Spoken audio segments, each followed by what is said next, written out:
Hey everybody. Welcome to episode 18 of Video Games Are Hard featuring Sid and Trey. I'm I'm Trey. Sid. Shit. He's also Trey.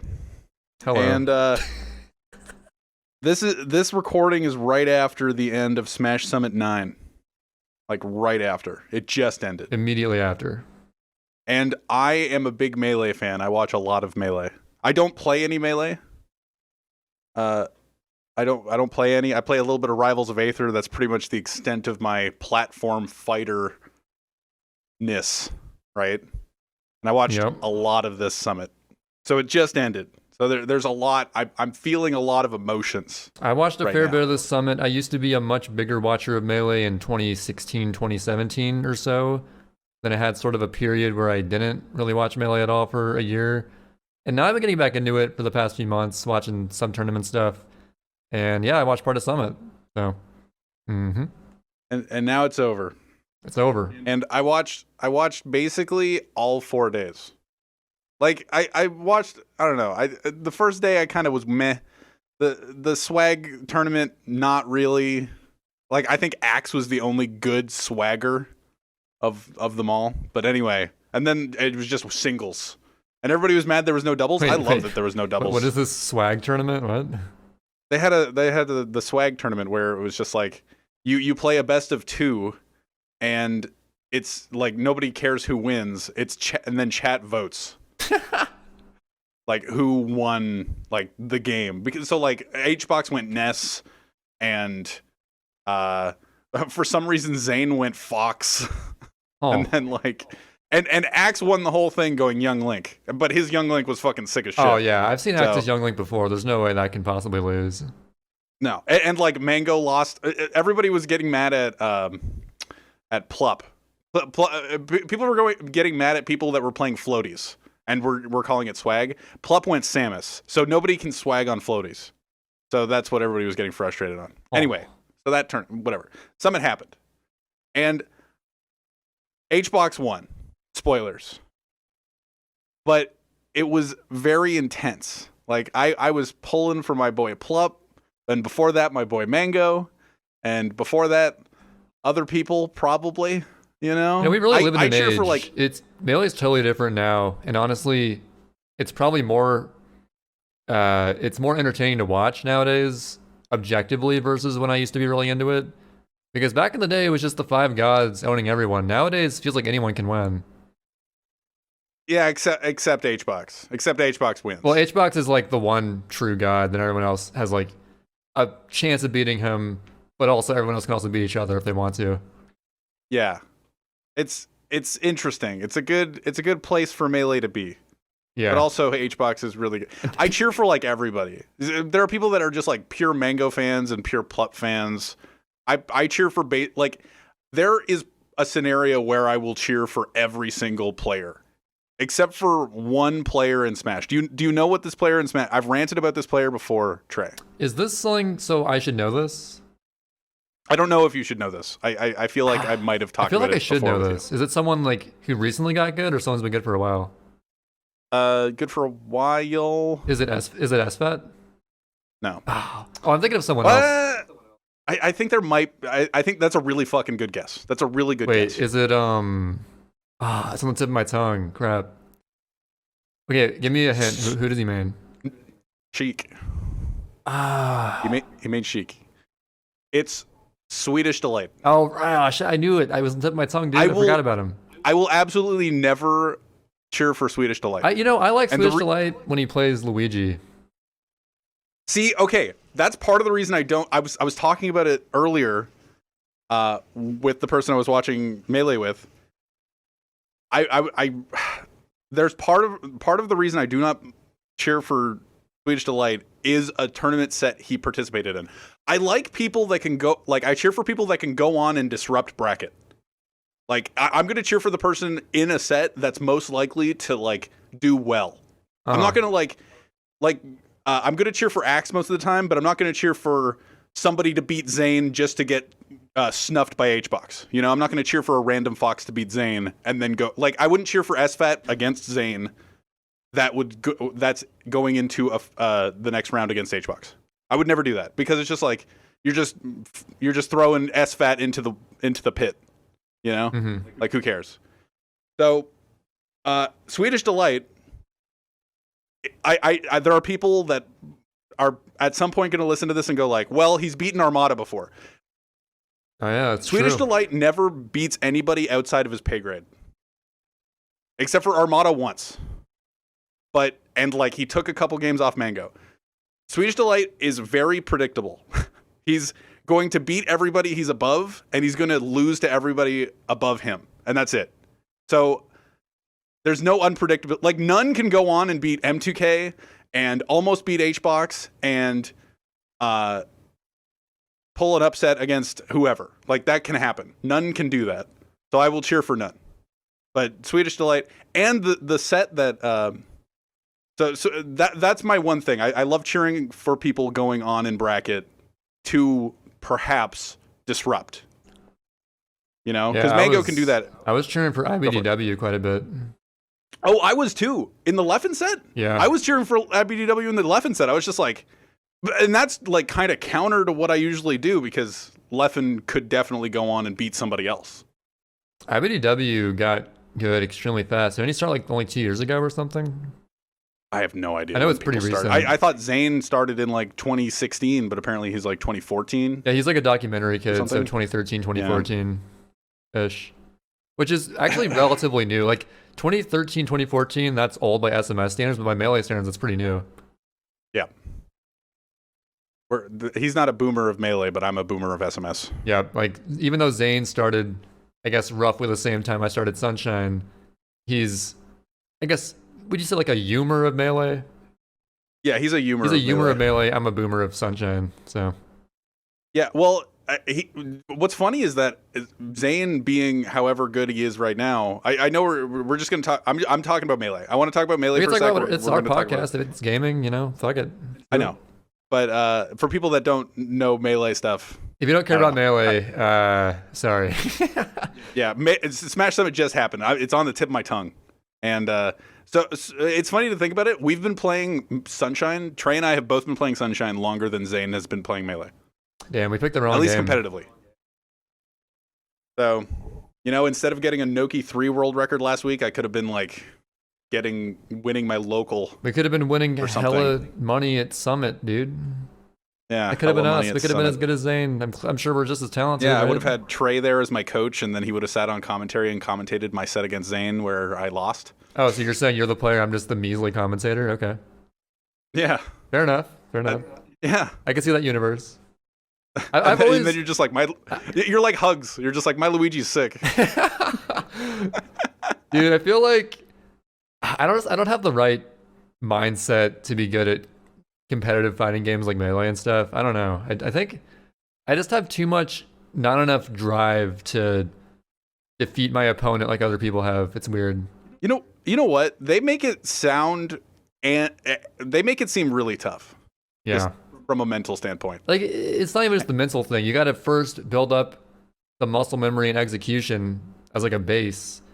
And just on top of that, there's the whole mindset of not choking and just knowing how to play your opponent. And there's just so many layers. See, the commentators were actually talking about it from the alternate point of view, where it's like your foundation needs to be mental. Really? And then you have to, because everybody and their mom nowadays is a really fast fox. Well, I mean, I'm talking like if you're like super scrub, not established player. Like if you're picking up the game, you have to know how to play the game first. Oh, well, yeah. But like once when you start, like everybody in pools is a really tech skill based fox or whatever, just like really high tech skill. Or an ice climber who will wobble you constantly. Yeah, or yeah. And past that, they don't have the mentality. And that's what the commentators were talking about mentality-wise. Anyway, what was I talking about? I was talking about Swedish Delight. Yeah, finish that rant. Swedish Delight. So the part of the reason, and I was talking about it before, and I totally forgot about this set, and it's kind of the reason I don't cheer for Swedish Delight. About 2 years ago, I think it was Pound. I think it was Pound, one of the Pounds. Plup, who came second to HBox today in Smash Summit 9, two days ago, if you're listening to this. he went to Pound and went, I'm going to go all Luigi, just like as a break or something. I don't know. He just wanted to do all Luigi. And he went all Luigi. And he got top 8. Right? Mm-hmm. Plup also plays Sheik. So his main that he's gotten really good with is Sheik. His old man used to be Samus. He was playing Luigi for this one tournament. He's like, people say that he is the best Luigi in the world. Nobody knows for sure anything. Like you can say any player has the best whatever. It doesn't matter. Like people say that, or used to say that Mango had the best Captain Falcon. I don't think that's the case anymore.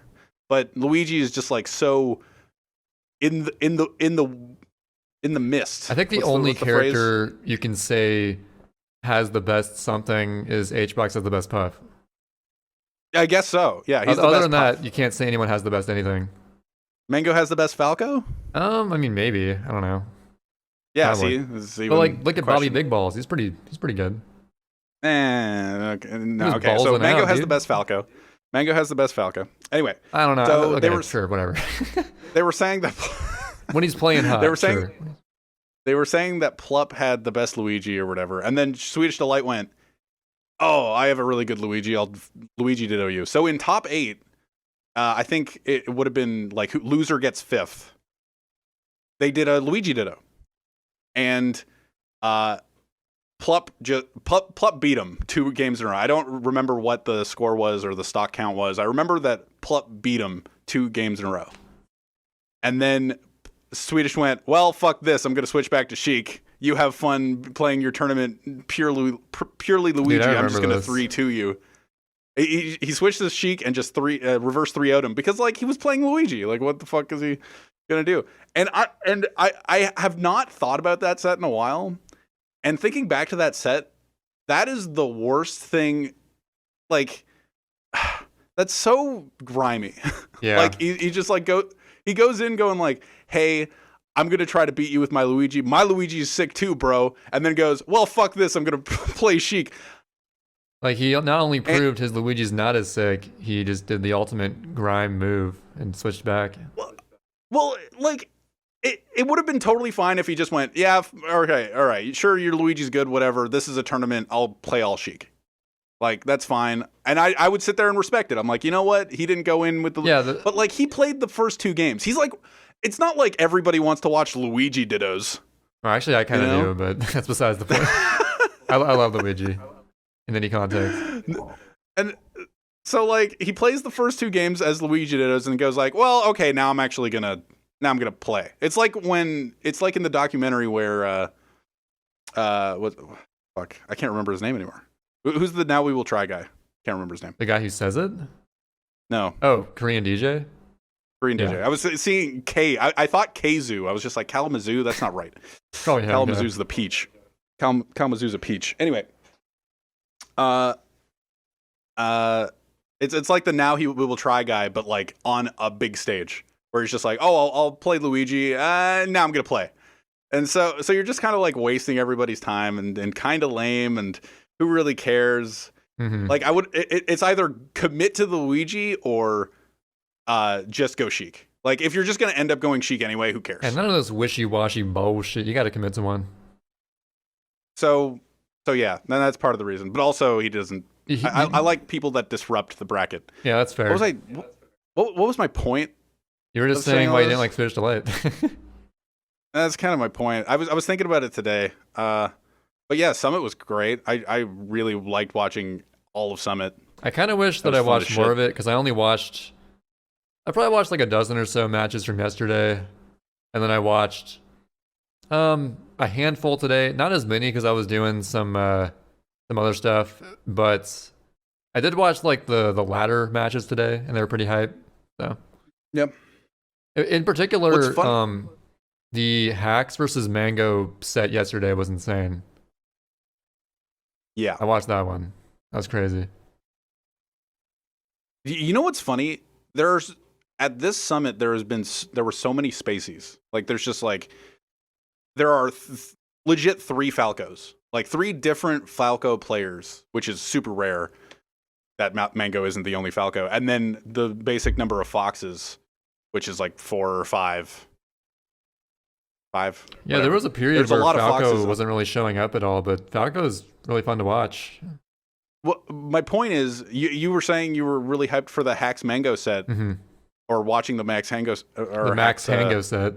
The Max Hango set. Sorry, I'm so overwhelmed by Smash right now.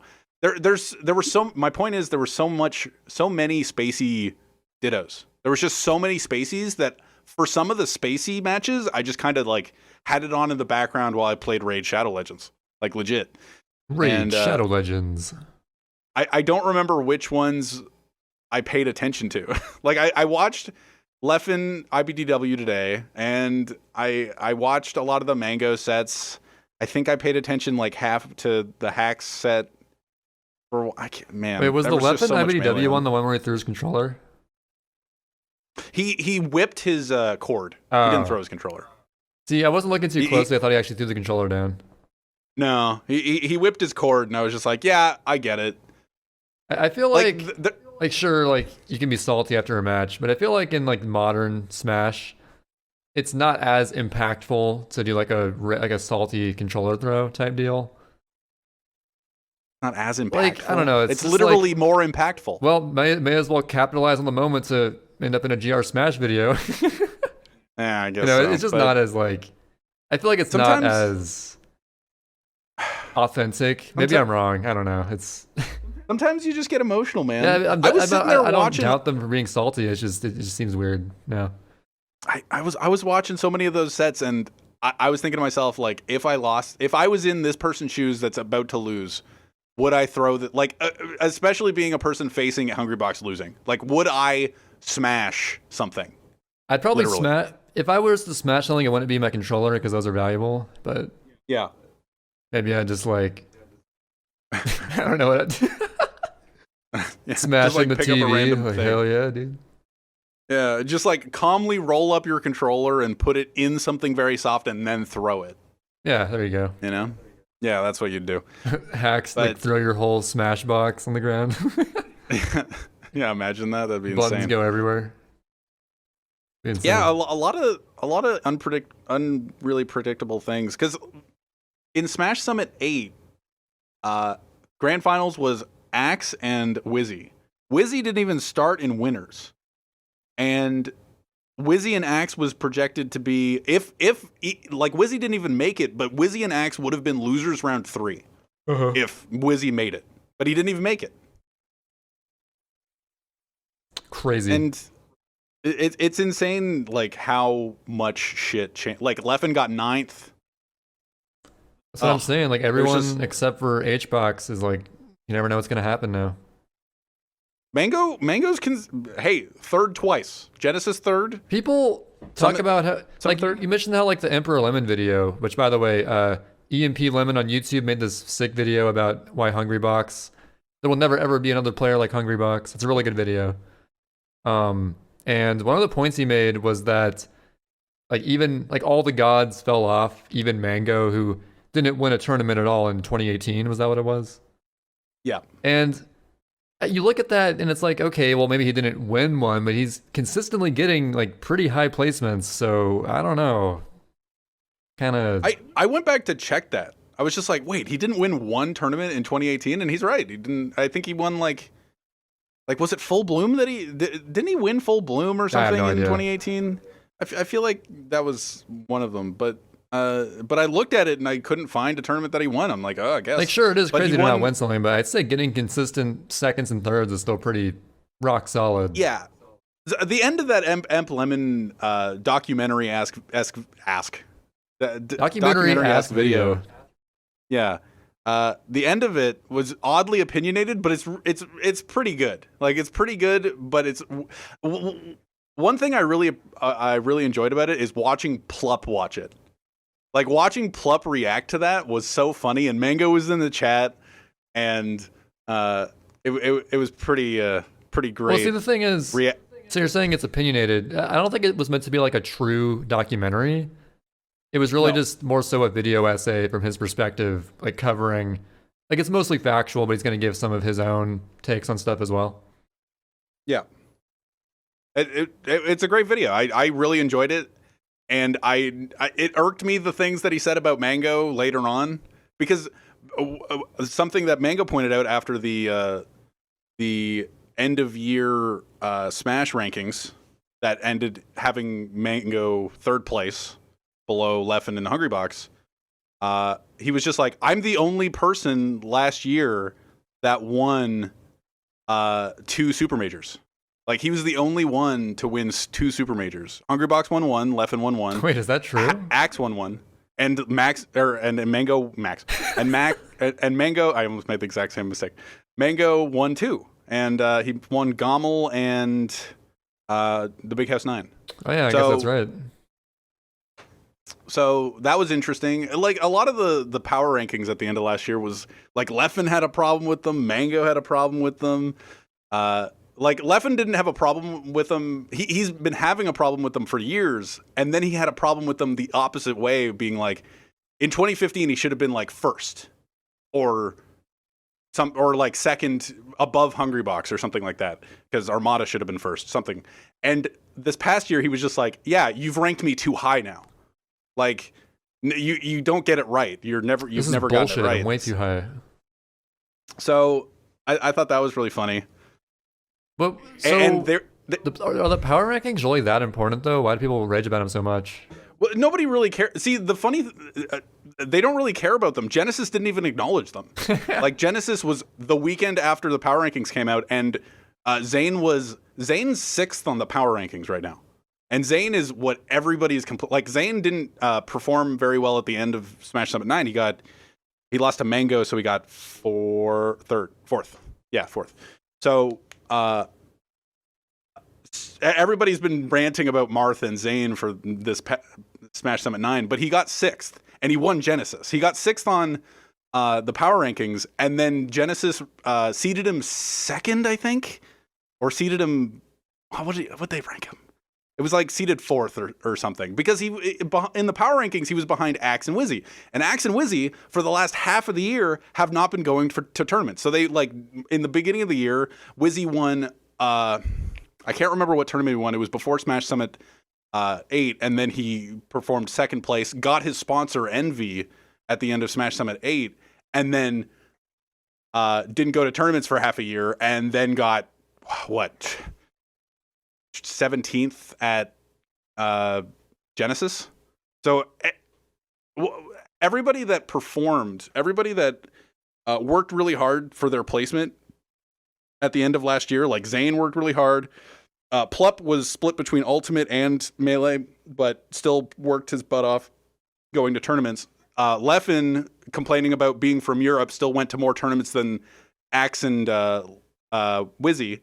Hungrybox, obviously, Mango winning 2 super majors.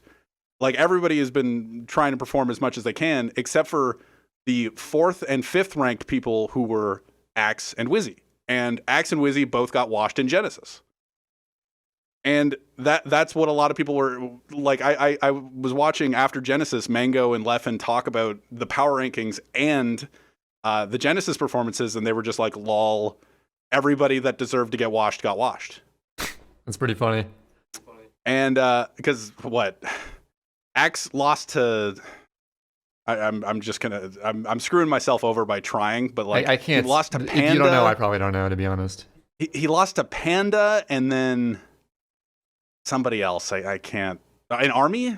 No, I don't think he actually lost to Army. I know Plup actually lost to Army, which was sad, but then Plup performed really well at Summit, and M2K stopped the run. I remember watching that Army set against Mewtwo King. Army is an ice climbers who wobbles, and he wobbled Plup into extinction, and got to M2K, and M2K notoriously bad against wobbling. I was just like, please M2K, and it was like, I think it was 3-0, like with his Marth, and everybody was like, yeah, and then he lost to Hacks or something. I don't remember. But what was it? Yeah, the power rankings. Nobody even cares about right away. Like, they didn't even use it for seeding the next tournament. So, and Summit notoriously, or for the past few summits, hasn't used any seeding. They just kind of do pools. Mm-hmm. Which was fun. They did like 2 days of pools, no doubles or anything. But yeah, it's been a lot of Melee, and I like watching a lot of Melee, especially when I have something else to do. Like usually I like practice Sunshine, but today or for the past few days I've just been playing Raid Shadow Legends and stuff, and that's been fun. But yeah, a lot of Melee. You've been streaming some Sunshine, I've seen, over the weekend. Yeah, in the morning. Yeah, the mornings. But yeah, I've been trying to do any percent. The last thing before we get off of Summit that I want to talk about, nothing really. Like, I just enjoy watching a shit ton of Melee. Mango's dope to watch. I cheer for everybody, except for basic. Sometimes I cheer for HBox. Like, HBox. The thing is, in very specific. I never really cheer for HBox. I always want people to beat HBox.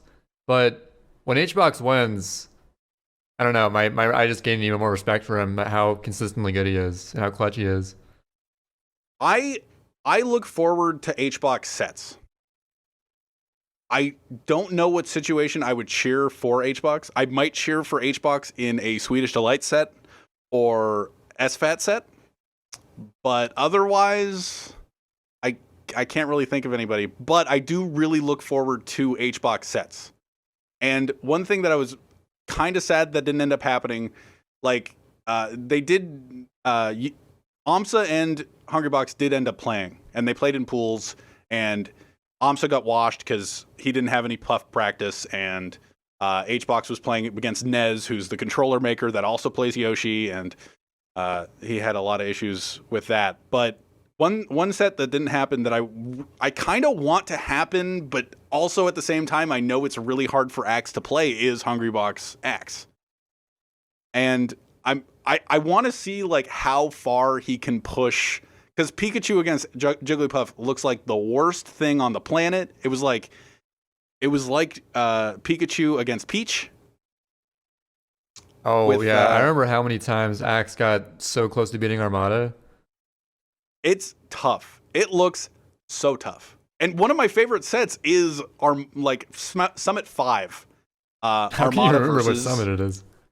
It was one of them. Like, I'm guessing Summit 5. One of the middle summits. Actually, okay, the way that I do it is I know, like, okay, so the first 4 are the ones Armada won. Then there's like some in the middle. Then HBox won, or Axe won the last one, I guess. Yeah. I don't know. It's something like that.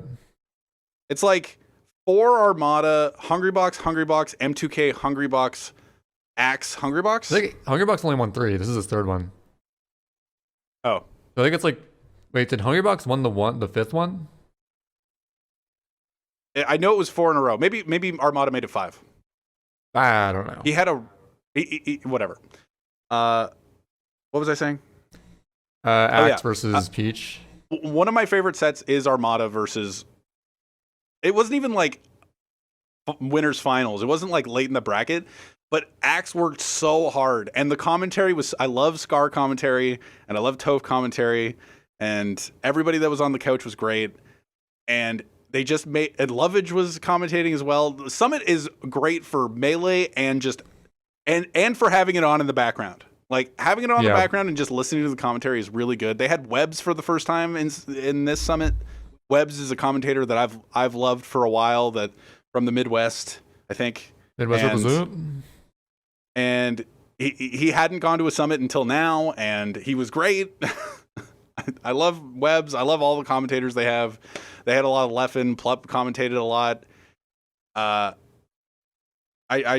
Summit's just great all around. Like, less events this time around, but anyway, one of my favorite sets is Armada versus Axe in one of the earlier ones, and Pikachu versus Peach. It was like 3-1, and it took so long. It was like a very long minute. set. I remember that one.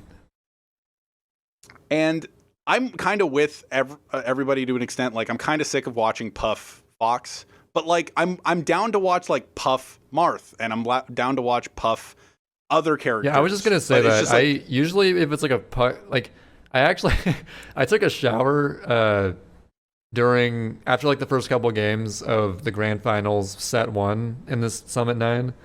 I took a shower. Yeah. And then I came back and it was the bracket reset. I was like, oh shit, Pluff's he might actually do this. But then he barely lost it, and yeah. But I definitely, I don't mind watching Puff versus other characters, like you said. Yeah. I don't hate long sets. Like I don't hate watching like Yoshi Jigglypuff. A lot of people think that's a lame thing, or like people in the Twitch chat are just like, oh, it takes so long. It's really intense. Like seeing Amsa try to scrape away at, because Amsa's taken a couple sets from HBox of late, being Yoshi against Jigglypuff and scraping away at all the percent and trying to trade as much as he can if he's taking the lead, and it's just kind of intense all the way until the end. It was the same kind of thing with like Pikachu against Armada, and I kind of wanted to see, because we'll never get to see anything like that again. You'll see Axe against any other Peach now, and Armada just made it seem so unwinnable. And he did the same thing with Marth against M2K. Mm-hmm. And M2K had to figure it out, and doing this 1v1 Peach versus Marth. Oh, over that 1 8-minute summon match games. of M2K's Marth beating Armada was one of the hypest ones. It was like 8-minute games. Yeah. And it's so like people love not Marth Falco, but people love Marth Falco. People love Fox Falco and how fast it is. And I like watching Leffen and Mango, maybe not as much as the next guy. And I do like it, and it's great when it's going really fast and it's just kind of everybody's on their reaction game. But watching the really long sets and people just like through pure force of will over 8 minutes of grueling marathon melee, just like, I want to win this game. Yeah, I think those sets are cool really when they're cool. just like slowly chipping away at each other versus one person's camping half the match. Yeah, That's when it's cool, but you don't usually get that with those longer matches. Usually if it's a longer match, it's because someone's camping. but nowadays, like you say camping, but nowadays Hungry box sets aren't even that slow. Like, Yeah, some of them are methodical, he'll pretty but much none only of them are like camp the timeout. ledge if it's during a transformation on Stadium or something. Yeah, Other than that, though, he's usually pretty, not always aggressive, but he'll go in eventually. he'll participate. Yeah. But and it's not even that it's because he kind of has to now, because all the foxes have learned the matchup to an extent. But the back to Armada versus Axe, just Armada made all of those matchups like against Marth and all these other ones, except for the Fox matchup and the Falco matchup, or I guess even the Falco matchup. Just he made everything seem unwinnable, except for he couldn't beat HBox with Peach, and Leffen gave him a hard time, so he switched to Fox. So we had Peach for everybody except for Leffen and HBox, and like then we get to the Fox HBox stuff. But he made every other matchup against Peach feel so unwinnable, like against Axe, and Yep. he's just like trying to scrape by with his up air 2% and all this shit and try to kill him, and wins one game and then almost wins a Pokemon Stadium game and then loses 3-1, but it wasn't even like late in bracket, or I it think might have been a pool some match. of those games literally came down to Armada getting lucky with the turnips he pulled. Yeah, he just like the game would last so long that he'd pull eventually a turnip that was really good, like Axe either a would dot eyes or a work snitch. so hard to take a stock off him, and then Armada would just pull a Stitch and just immediately delete him. And some matches he'd get like 2 stitches, and you're just Yeah. like, great. Well, I think there was Awesome. like something they would always say where it's like, Armada doesn't need that. Come on. And those it really makes me sad. Like thinking about it made me really sad that Armada was at Smash Summit 9 commentating. That's why the commentary is so great. Yep. Like they had all these commentators, and then they have the pro players that come out, and then IBDW had Armada come as his coach. And during the last few sets, Armada went, you know what, my player's out, I'll sit on the couch and commentate. So that's what he did. And it makes me really miss Armada thinking back to those sets, because like the Pikachu Peach matchup won't be developed at all anymore, because everybody that runs into Axe now just kind of loses, and you're just like, wait, but I thought it was really hard for Pikachu to win, but like these Peaches aren't nearly as good as Armada was, and there's nobody.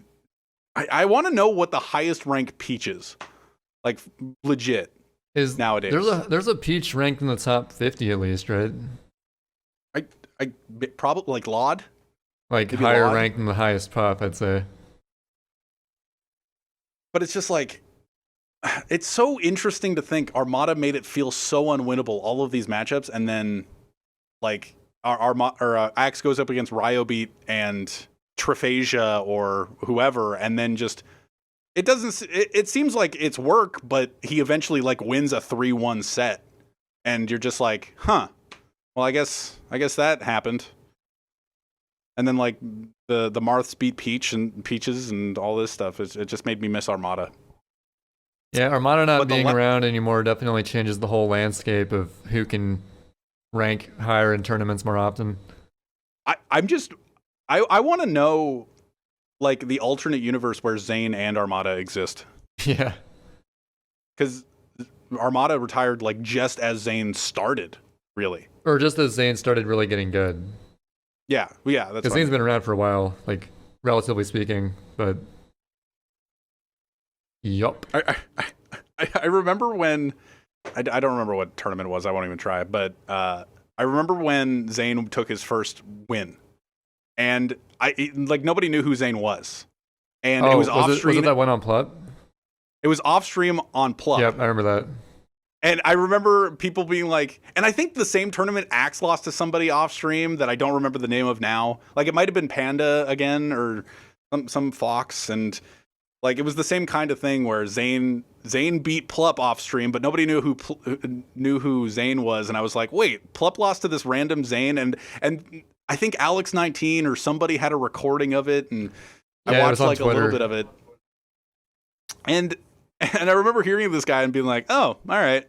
And then he just like started popping up all everywhere. It's just like, what the fuck? Who's this Zane guy? I've always kind of known about Zane because apparently he's really good friends with another person that I know, and you probably know, Peanut Phobia.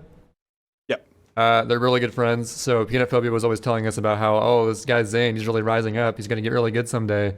And sure enough, there he is. I wonder how good he is at the Yoshi matchup, considering Peanut Phobia plays Yoshi. I was always meaning to... So apparently Peanut Phobia is... one of his weakest characters is Luigi, and I main Luigi. But I don't really play Melee. In fact, I'm terrible at Melee. I went 0-2 at EVO 2017. Fun fact. But you know, 80% of success is showing up. At least I showed up, right? Yep. I'd say I was successful. Anyway, at like GDQ 2017, I believe. I don't really remember. I think it was that one. I was meaning to like Luigi Ditto him to see who would win. He'd probably destroy me because he's just better inherently, but it would still be kind of fun to do, I think. We still never got around to that, but maybe at some point, Nutphobe, if you're listening, I'm still down. So down to get destroyed. Because I think that even though in what little Melee I've ever really... I got decent enough at Melee where I could destroy any casual player, but anyone who's at least somewhat good would destroy me, essentially. That kind of weird, like, middleman area no one really likes to be in. That makes sense. I got, like, you know, I learned some basic tech with Luigi, and I think, like, my peak was probably in 2016 or so when I used to actually play my older brother quite a bit. He would actually main Peach back in those days, and I could never beat his Peach for some reason. It would be so close, and his Peach would just eke me out, but... okay. Basically, if I played Peanut Phobia in that time period, I would maybe stand an inkling of a chance. But nowadays, I'm so rusty. I only play like maybe once every few months. I doubt I would stand a chance, but it would still be fun to do. So that's all I gotta say about that. What Melee experience do you have playing? Like, I know you don't really do it, but have you ever like attempted to become serious about it? I think I might like get net play and stuff and try it out soon. Oh, you're gonna try soon? Yeah, I think I'll, because I don't know. I'm kind of sick of Rivals and how nobody fucking plays Rivals. Dude, whenever Rivals gets like advertised on Summit, it's like, this tournament's gonna have Rivals of Aether. The whole chat's like, lol W. It's a fun game, which is annoying. Like, Rivals is a really fun game, and I like playing Phoenix, even though Phoenix gets really salty sometimes. But I like playing Phoenix. But then if I go online, like, either I run into one person that either I beat or get destroyed by, and then they don't want to play me anymore because either I'm too good or too bad, and then nobody else is playing. It's just like this. It's horrifying. I would play you in Ultimate until I got extremely bored of Ultimate. Well, Ultimate's, I don't know. I don't like Ultimate Ultimate. sucks. Ultimate's too slow for me. I want to go fast. But what was I saying? Do I have any experience with Melee? I used to play when I was a kid. Like, I played a lot of Falco. Was there like a when point in like the past few years where you actually wanted to become competitive at it?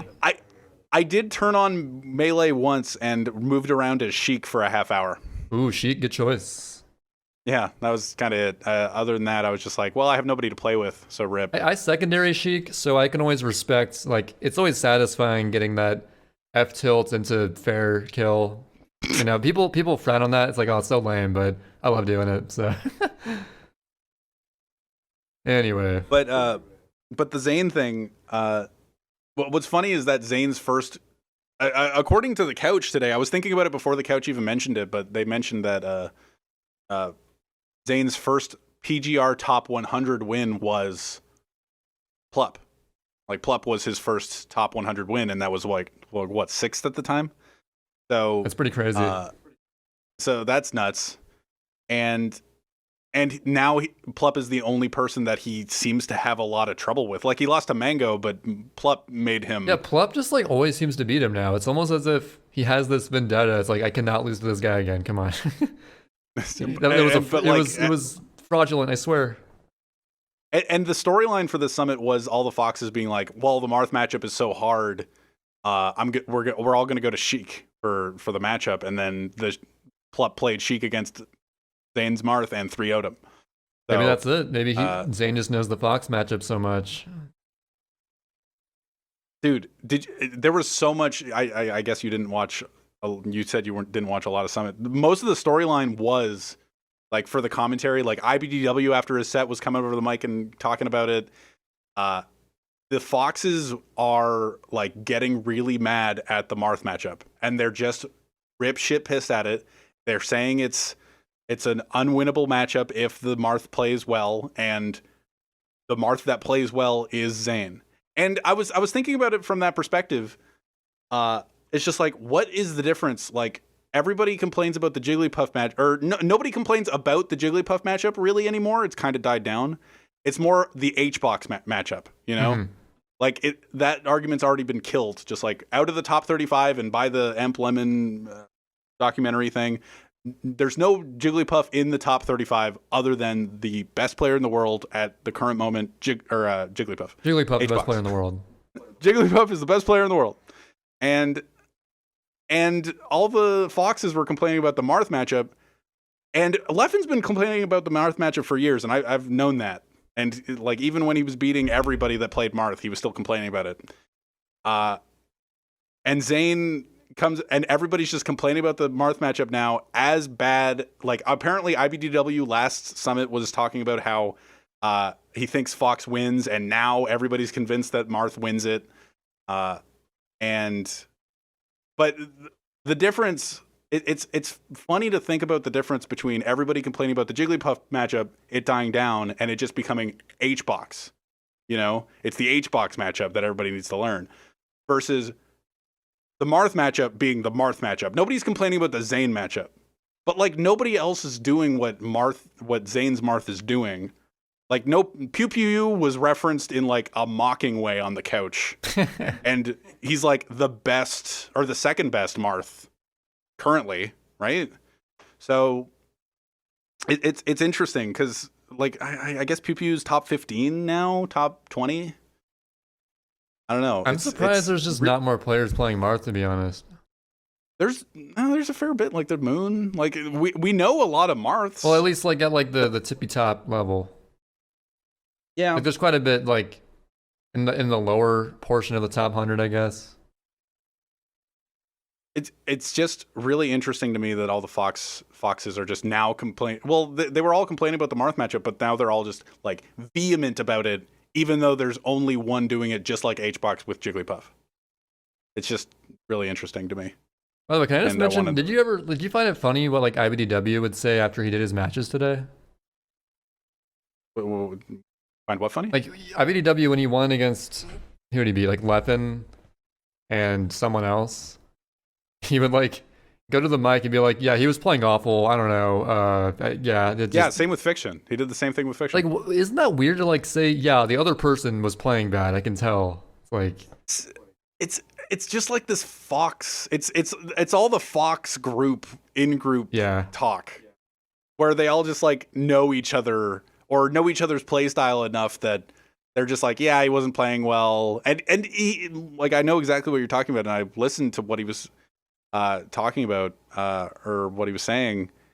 He was going into specifics, like he like his punishes were half there, his like he was waning on like the back air, something. I don't know exactly specifically. Like, sure, I guess he knows what he's talking about, but it just sounds kind of weird to like hear that.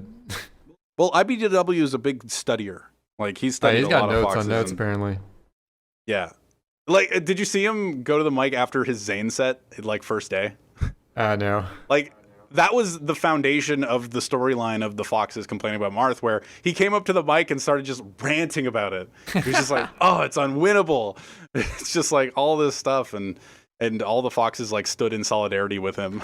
It was pretty funny, but it just kind of colored the storyline. And I'm surprised Zane didn't do better. Like Zane lost to I guess Sheik and a Falco, but still, like I guess he just wasn't super on point today. I guess I don't know. But he was playing so well the other days, which is funny.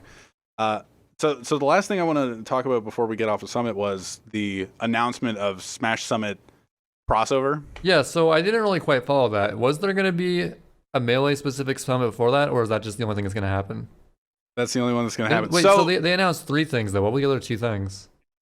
So Smash Summit, near the end of Smash Summit 9, announced they were going to have 3 events over the year. It was going to be Ultimate Summit in June, I think. June or July, one of those. In October, they're going to have Main Stage, which is the same tournament they ran last year, and Crossover Summit instead of a second Melee Summit, it seems. So it's going in place of the Melee Summit. It seems to be, which at first I was like, and Void seemed really excited about it. Void, an Ultimate player, well, came up to the mic and was just like, going to be excited. But it was like, yeah, I'm so excited for this. And I'm sitting there going like,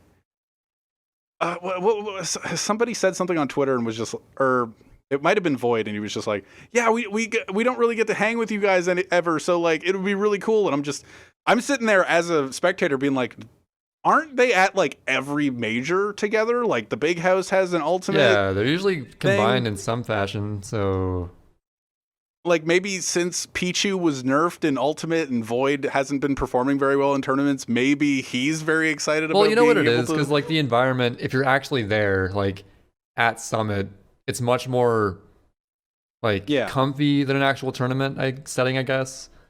Like, and you may not like hang out with certain like with people as much at a regular major tournament versus Summit, where like you're all in the same house and you're always seeing each other, and As a spectator, I'm not super excited. As a spectator, it doesn't feel any different than a regular tournament, but like I can see actually being there, it's quite a bit different. So. Yeah.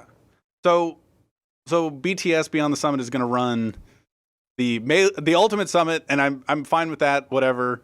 I'm probably not going to watch it nearly as much as I did Melee. I watched a little bit of the last one because they had a lot of Melee players, but I don't really care for Ultimate as much as I do periodically watch the MK Leo winning grand finals randomly. Like I do periodically tune in, but not that much. So maybe not. And then Main Stage, whatever. And then the crossover thing, instead of another Melee one, after it's stewed, right away I was just kind of like, ugh. So is this not considered Summit 10? Is that even going to happen? Or it's probably going to happen next year. So they're probably, this is what I've realized, they're probably going to do a Melee, Ultimate, and then a crossover every year, maybe? Maybe. Or maybe the crossover will be like every 2 years or something. Maybe it'll be a periodic thing. So it may not, like, because for the longest time it's been 2 Melee Summits a year. Yep. But would this possibly mean like only 1 Melee Summit a year, you think? Yeah. I think so. And like right away I thought, oh, well, they're gonna do away with the second Melee Summit, and I'm just like, sure. Now, right away, I was just kind of like, I liked having the once every half a year Melee Summit. I guess Summit's probably my favorite tournament to watch. Yeah, just sitting there and vegging for 3 days and watching as much as you can. Like, if you're down for it. I don't do that. That's what I do. Actually, I try to watch as much Melee Summit as I can. The one time I did that was actually Summit 2 in particular. I watched almost all of that. But in recent ones, I just sort of like peek in every now and then and see what's going on. The Smash Summit 8, I didn't actually watch as much as usual because Scar wasn't there. Yeah, and people like Scar and Lovage, and then like the commentators definitely make the event as well. Well, Lovage was there in the last one, but Scar is just so great. Like, as his vibe is Pool's commentary, even in top 8s. So, like, he's perfect for Summit. Yep. And, like, he wasn't even invited. I still did watch a lot of the Summit, but I was just kind of sad that Scar wasn't there. And Scar was invited this time, and he was, like, one of the main commentators, which is good. But, so, I don't know how the crossover Summit's going to go. It's in December, so it's like fucking lifetime away at this point. But we're going to be on like episode 7 million at that. Oh, yeah. 70,000 gajillion. So, yeah. It'll be in like almost a year. Crazy. I don't know how many weeks are in a year, but like almost that much. And yeah, I don't know. I don't think I'm going to like it. I think Ultimate and Melee are just so different, and the communities are so they're very, you could even see this looking at Twitter, they're very culturally different.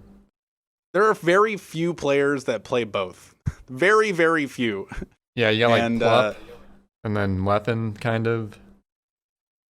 It's like when, so like Melee happened, Melee was a game, and then the community split for Brawl, and there were a lot of Brawl and Melee players, and then the Brawl community just like transformed in the Smash 4 community, and then it transformed and it just like kept going with the game, you know. And Melee is just like there, and it's just kind of thud, and it's just this own thing. And then Smash Ultimate has become its own community, and I don't know. It's just I don't think that's gonna be good. Like everybody in the chat. I remember opening the chat periodically for certain things. I was just like looking for a PogChamp or a boo when HBox won or something. Like I look at the chat just to see whatever all the sentiments were. Chat is so predictable. Like I can just like think, okay, I bet chat's gonna say this right now, and sure enough, it shows up. Yesterday, I don't remember what the set was or whatever, but it might have been an HBox set. But I remember going like, okay, chat boo, and I opened chat and it was just like there were 3 boos right away, and I'm like, great. Awesome. That's exactly what I wanted. But my instant reaction was just kind of like, for the crossover Summit. And then I opened chat and there were a lot of pogs. Every now and then we're just like, no, like, why would you do this? Like that kind of thing. But most of it was pogs. I don't know. I call it conspiracy theory. There are a million bots in that chat saying pog. I'm not excited. I don't know. It might be okay. I'm not going to really watch the Ultimate part of it because I don't really care about Ultimate anymore. But see, how are they going to combine it then? Maybe there's going to be some interesting like day one bullshit where they do some crossover stuff. I don't know. They'll figure it out. See, they can't do like they can cross over the communities, but they can't cross over to the game. They're the very game different games despite having the same premise. Like, sure, they can do a Mafia together. Other than that, I think this is the first Summit where I haven't watched a single bit of Mafia. I watched last night's. It was fun. It was Mafia, the Summit. It was great. I watched the Zane dating simulator. Oh yeah, and they ended up peeing together with Zane, and they got a good ending. Yeah, pissing. They ended up pissing. Like, all right, cool. That's dope.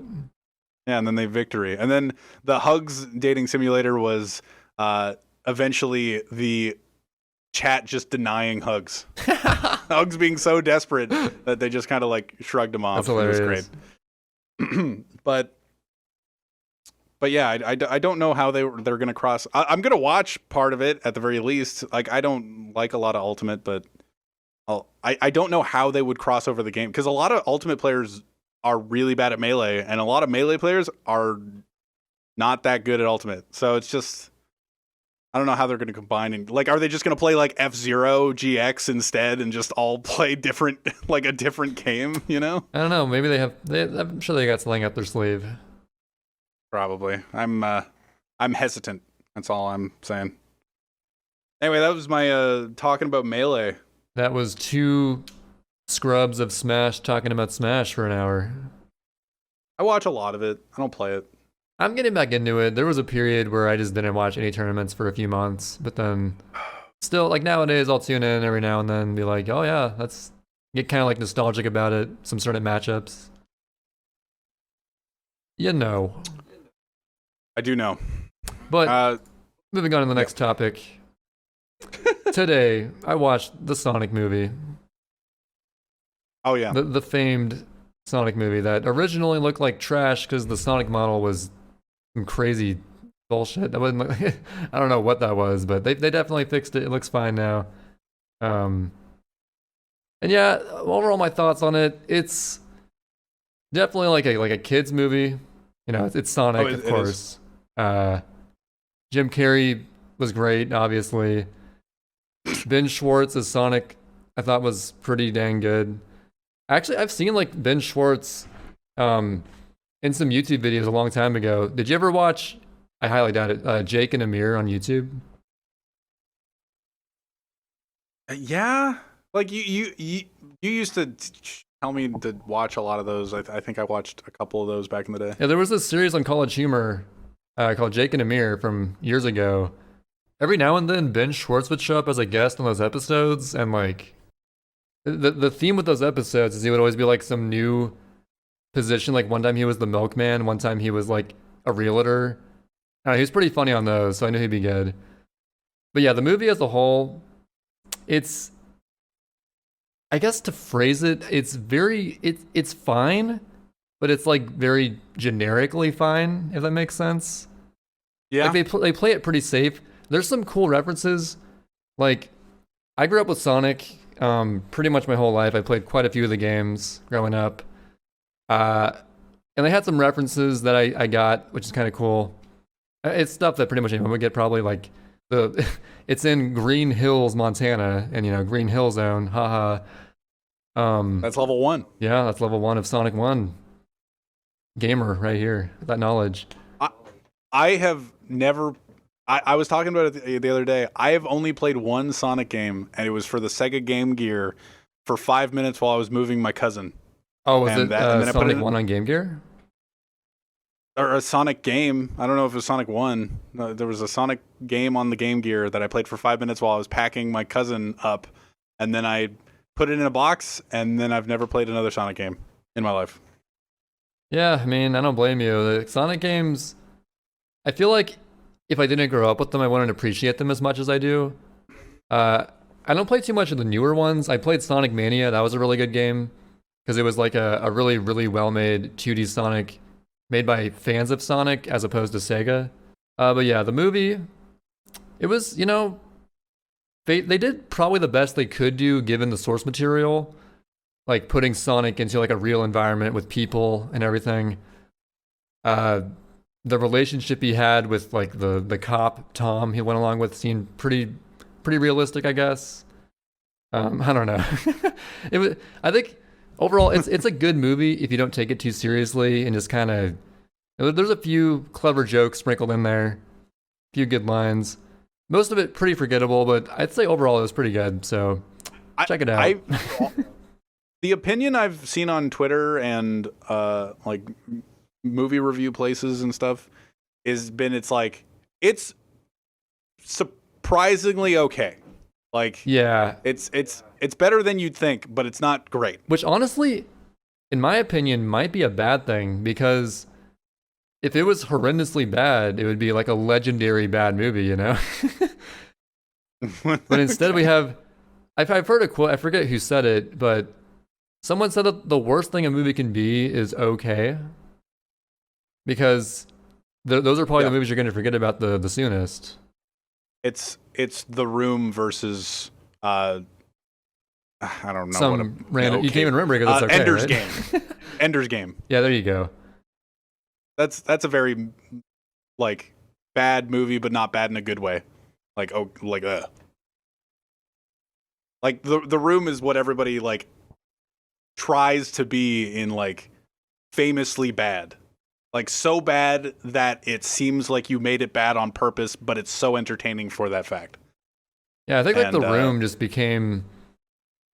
It almost became like too mainstream. It's almost like not cool to reference it anymore because it's so mainstreamly bad.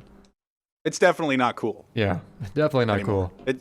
It's definitely not, at least hipster. It's not hipster, definitely.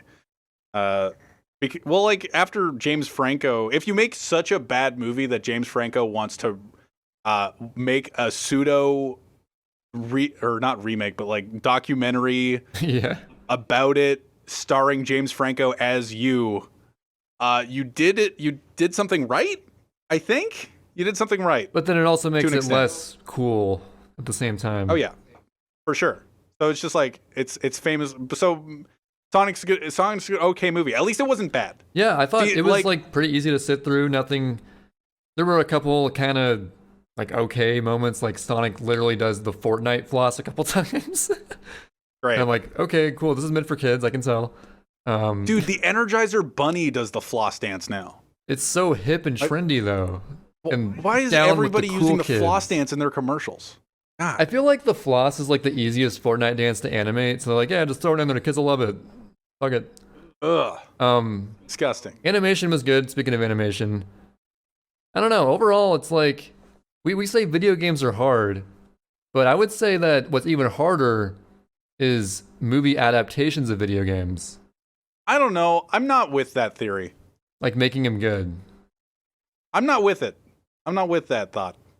I think there haven't been a lot. I'm going to say it. There have been a lot more book adaptations of movies, or movie adaptations of books.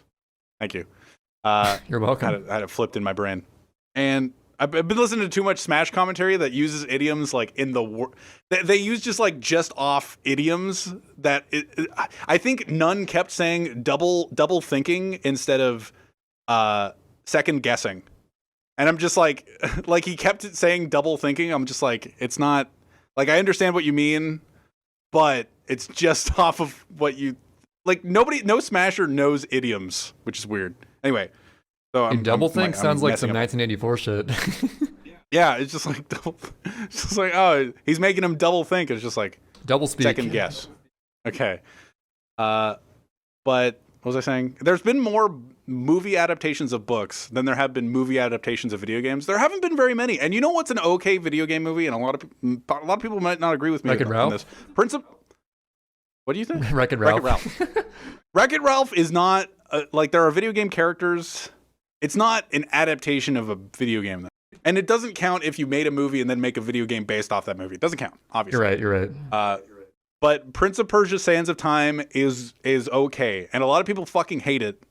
But being a fan of Prince of Persia: Sands of Time, and also being a semi-fan of the movie, it's Jake Gyllenhaal's great, and the story isn't the same as the movie or as the video game, but it's like an adaptation using one of the. There's really nothing very simple. The only two consistent things in the movie and the video game of Prince of Persia: Sands of Time is there's a prince, and it's of Persia. Okay, three things. Really, that's all. That's really all I know about that game. So. It's a prince. There's a prince of Persia with a dagger that rewinds time. Wow. And those are the three things that are consistent. Otherwise, totally different. Like in the video game, he's actually a prince. In the movie, they made him a street. They made him Aladdin, essentially. That the king went, oh, I like the cut of his jib, and then they made him a prince. And it's just like, okay. And then Farah doesn't exist, which is a character in the video game. Anyway, Prince of Persia is okay. Everybody rags on it. It's okay. It's a fine video game movie. Anyway. Yeah, I mean, the Sonic movie, it has a whole origin story. how Sonic grew up for like 5 seconds, then it immediately gets shifted into like modern day, like 10 years after the origin story section. Yeah, I think overall, if we're making a movie adaptation of a video game, you have to just like, you almost have to like create most of it from the ground up, throwing in references from the video game to make it like sort of tie in somewhat. But Yeah. there's really like, of a book, the book has the whole plot right there. You just sort of go on that. But a video game, there's much, much less plot to go off of. So you're just sort of Well, taking elements from it and making it make sense in a movie. it's not even that it's there's no plot whatsoever. They've been having trouble making an Uncharted movie for years. Like they're just like, oh, Mark Wahlberg's going to be on Nathan Drake, and then they're just like, oh, we lost the director. Oh, we've gotten another director. Oh, it's just kind of like dead for 5 years. They've been talking about doing an Uncharted movie for 6 years. It's not that they can't write a plot. It's just that video games are just such a different way of interacting with art. Yep. You know, like looking at a painting or reading a book or watching a movie, you can't be bad at doing that. You know, like maybe some art critics, you can look at art and be like, well, I see this and I'm correct because whatever. But any asshole can walk up to it and be like, well, I see this because of this reason. You're an asshole to that same guy, you know? But if you can't sit down and watch a movie and be bad at watching the movie. Like, sure, you might not pick up on certain things that another person would pick up on, but if you sit down and play a video game that's supposed to be like artsy or not even artsy, just like is created, just like a video game that exists, one person can sit down and be amazing at it or amazing at playing it, and the other person can sit down and be horrible at it. And it's just a different art form, just entirely. It's not a book that's 1,000 pages that you're trying to shorten and like write a screenplay of that only works in a 2-hour format on screen. You're looking at a 80-hour playthrough that a lot of it is interesting just for the player perspective, but there is a plot to it. How do we convey a lot of this stuff? So it's just kind of like totally changing are you talking what about the like priorities are. if you're making a movie off of a newer game or like a classic game? Either. Like I was saying, Uncharted is a very narrative-based story. There's a lot of gameplay to it. Like it's a shooter. There's a part where a helicopter flies into a building. Spoilers. There's like a lot of interesting parts, but like if you're trying to make a movie on it, maybe the parts that are interesting from a gameplay perspective aren't that interesting from a plot perspective. That's why Prince of Persia just kind of like, I don't even really consider Prince of Persia a video game based movie. It is a based movie, but it's not a video game movie. It's not the same story. It's not anything like that. It just uses 3 fundamental ideas from the video game and just kind of translates it or tries to translate it into a movie. Yeah, I feel like the less you feel restricted by the game, like the more you just sort of make a movie and the fewer elements you actually take from the game, the better it can be. It's just a totally different art form. Yeah. I'm not saying it can't. It's just people use a very loose definition of translating a video game to a movie. You know, where it's just like the new Super Mario Brothers or the Super Mario Brothers movie. I've never seen it, but like famously not bad, but just like really weird and like bizarre. I'd say it's pretty bad, but it's not based on it's based on Mario Brothers, but it's not. It doesn't use any plot from it. Like, sure, there's King Koopa, but they're all human. And it's very bizarre just looking at clips of it. I'd be very interested in seeing a movie that is takes like an Uncharted movie would be really interesting to me just to see how much they took from Uncharted. Because I've played Uncharted 1 and 2. I've not played the third one because my cousin stole my HD collection and hasn't given it back yet. But anyway, like I played the first 2, and if I played like all 5 of them at this point, I think there's 4, and then the female the girl power one, right? I don't know, but sure, I don't know. There was one for the PS4. I can't remember what it's called, but I wonder how much they would take story wise, because there are arcs in Uncharted 1 through 4, and I would like to see how much they actually took from that. I feel like it'd be easier to make a video game based movie, if you're doing it from a video game that has cutscenes to go off of. You could argue that it would be easier without the cutscenes because you can just kind of like freeform thought and take whatever from any like Super Mario Brothers is kind of the perfect idea for or basis for a movie if you really think about it. It's just like save the princess from the castle. Okay, what are we gonna go on that? One of them's named Mario, is a plumber.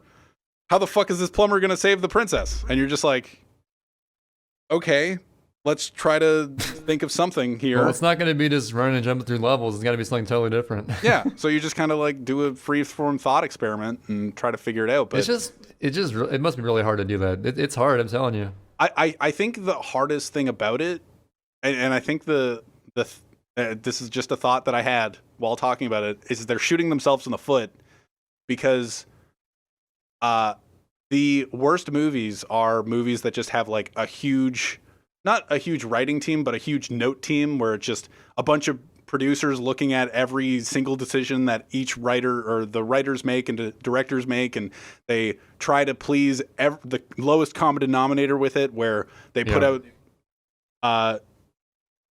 not that great of movies, but ones that would sell. Like my sister would volunteer the Marvel movies as one of these, but I kind of like a lot of the Marvel movies, but I don't know, just kind of a lot of what is it? Cooks in the kitchen. Just like too many cooks in the kitchen, and there's no occasion where making a video game movie doesn't have that situation. You know, like the big video game companies are gonna give their movie to the biggest movie companies, right? So they're not going to give it to this little indie developer that'll take risks with it. They're just going to be like, all right, we're just going to make it okay. Like, I can trust you with this, but I know it's not going to be amazing. Yeah, that's a good point. You really can't take risk on a movie like that because it would make the video game look bad by association, and like everyone gets screwed. So they feel like the need to just overproduce this stuff and make it super safe. And maybe that's the problem. Maybe they just need to go like, hey, what's a small director that everybody knows the name of? who made like the Fabulous Mr. Fox? What's that movie called?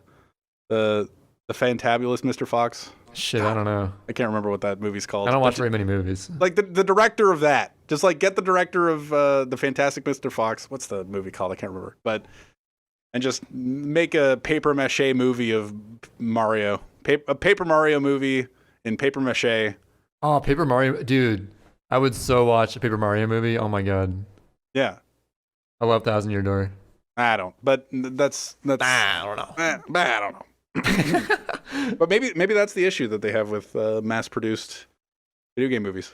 That could be it. To be fair, I think that if the Sonic movie went with their original design of Sonic, which I'm sure you've seen. Oh, yeah.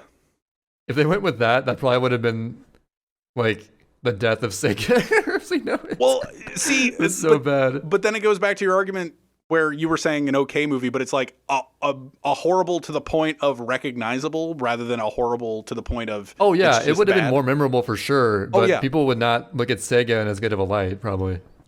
They would look at that. See, gamers are like, even though everybody tries to put gamers down for whatever reason nowadays, just like or whatever, gamers are very forgiving in certain respects. I don't think Sega would take the hit. I think the production company would. Actually, you're right. Even assuming Sonic was Sega's main IP nowadays, which it isn't, by the way. I heard that Sega makes most of their money from like Japanese pachinko machines. No, that's is that also Sega or is it Konami? Wait, maybe is it a different company? That's Konami. That's Konami. Okay, maybe it's Sega too. I feel like Sega has some side source of cash that's not Sonic. They make most of their money from. But either way, if their main thing was Sonic, they'd probably still be fine. Maybe you're right. But they would definitely. It would totally fine. I would tarnish their image a little bit. I think the movie would.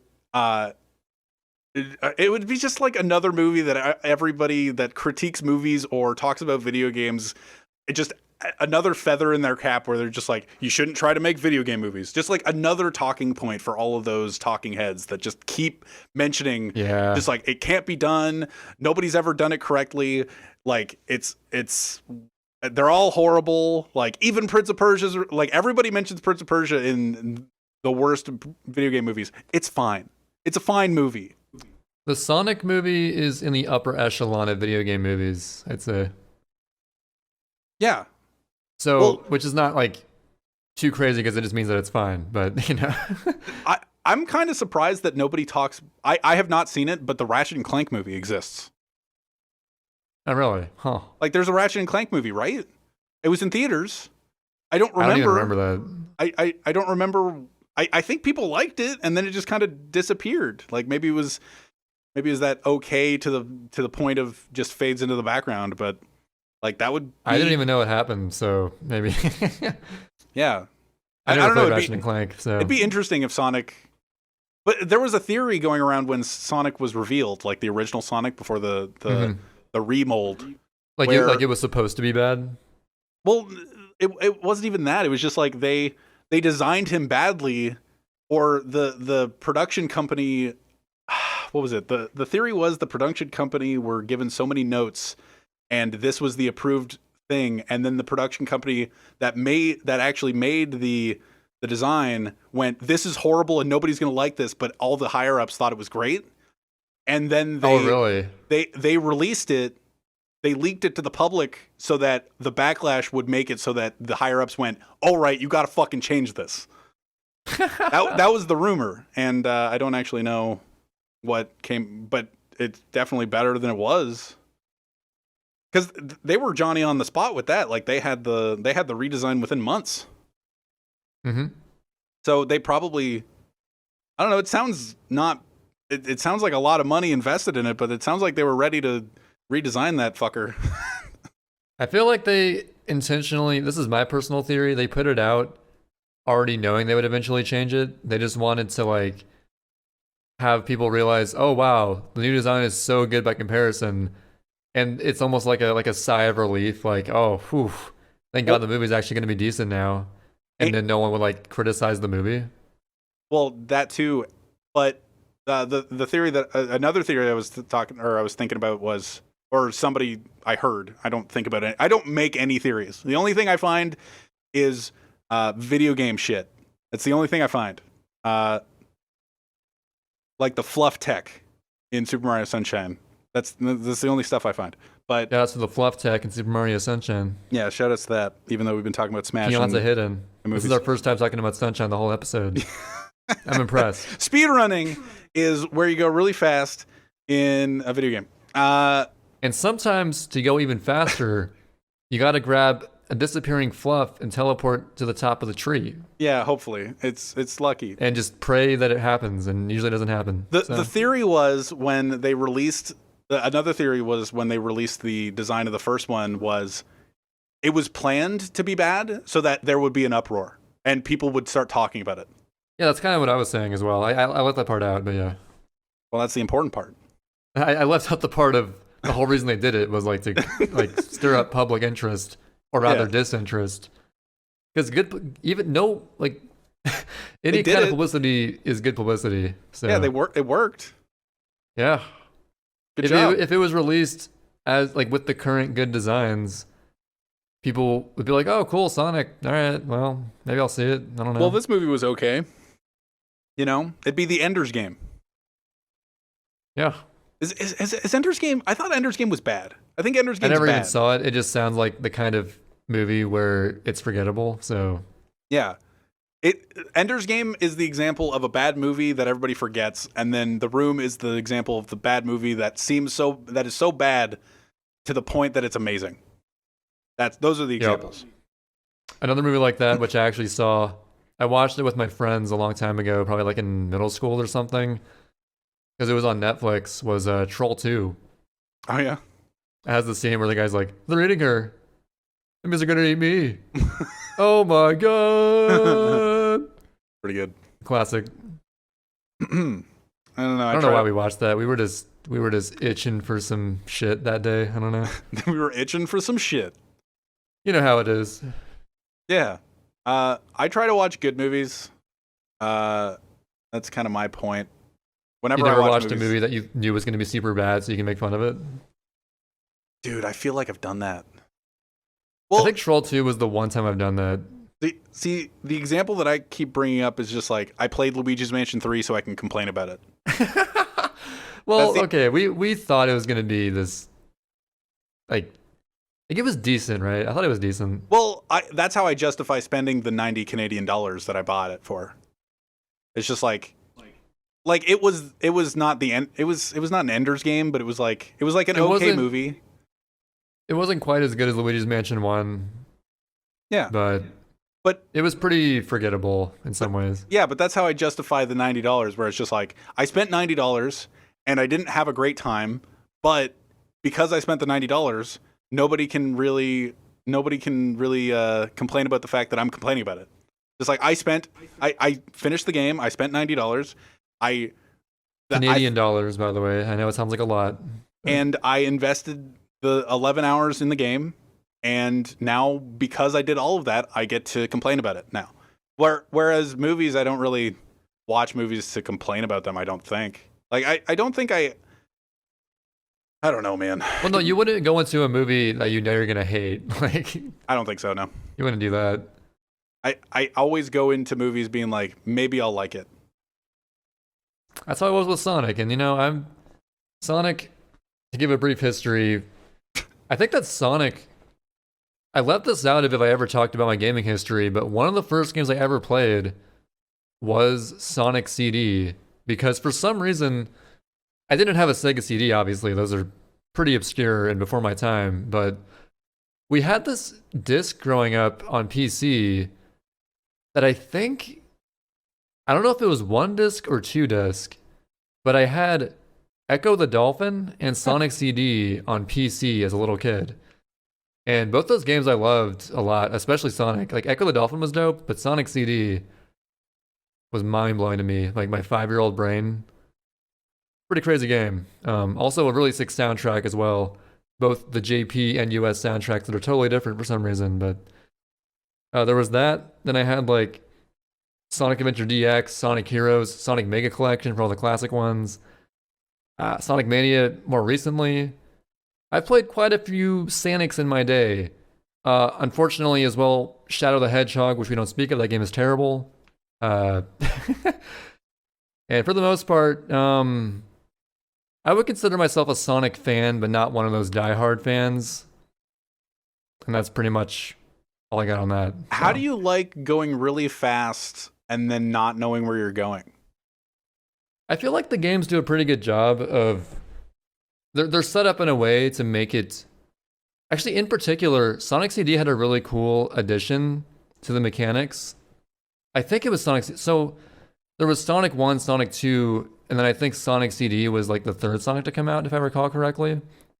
And they added a feature where when you're going fast, similarly to, I think, Mario World, the camera will like pan forwards. So you can see a lot more of what's coming up. Which is a pretty cool addition to have for that game where you're going so fast. But yeah. Can you make it go forward? Because that's what Mario World does. You have like custom... Oh, I think it auto does it. If you're going fast, it'll just do it. And then you can see what's coming up. That being said, I've never played Mario World, but I think you have the ability to move the camera forward. Yes, in Mario World, you can press L or R and it'll like shift forward manually. All right. But in Sonic CD, it'll do it for you. Then when you slow down, it'll like snap back into position. That's cool.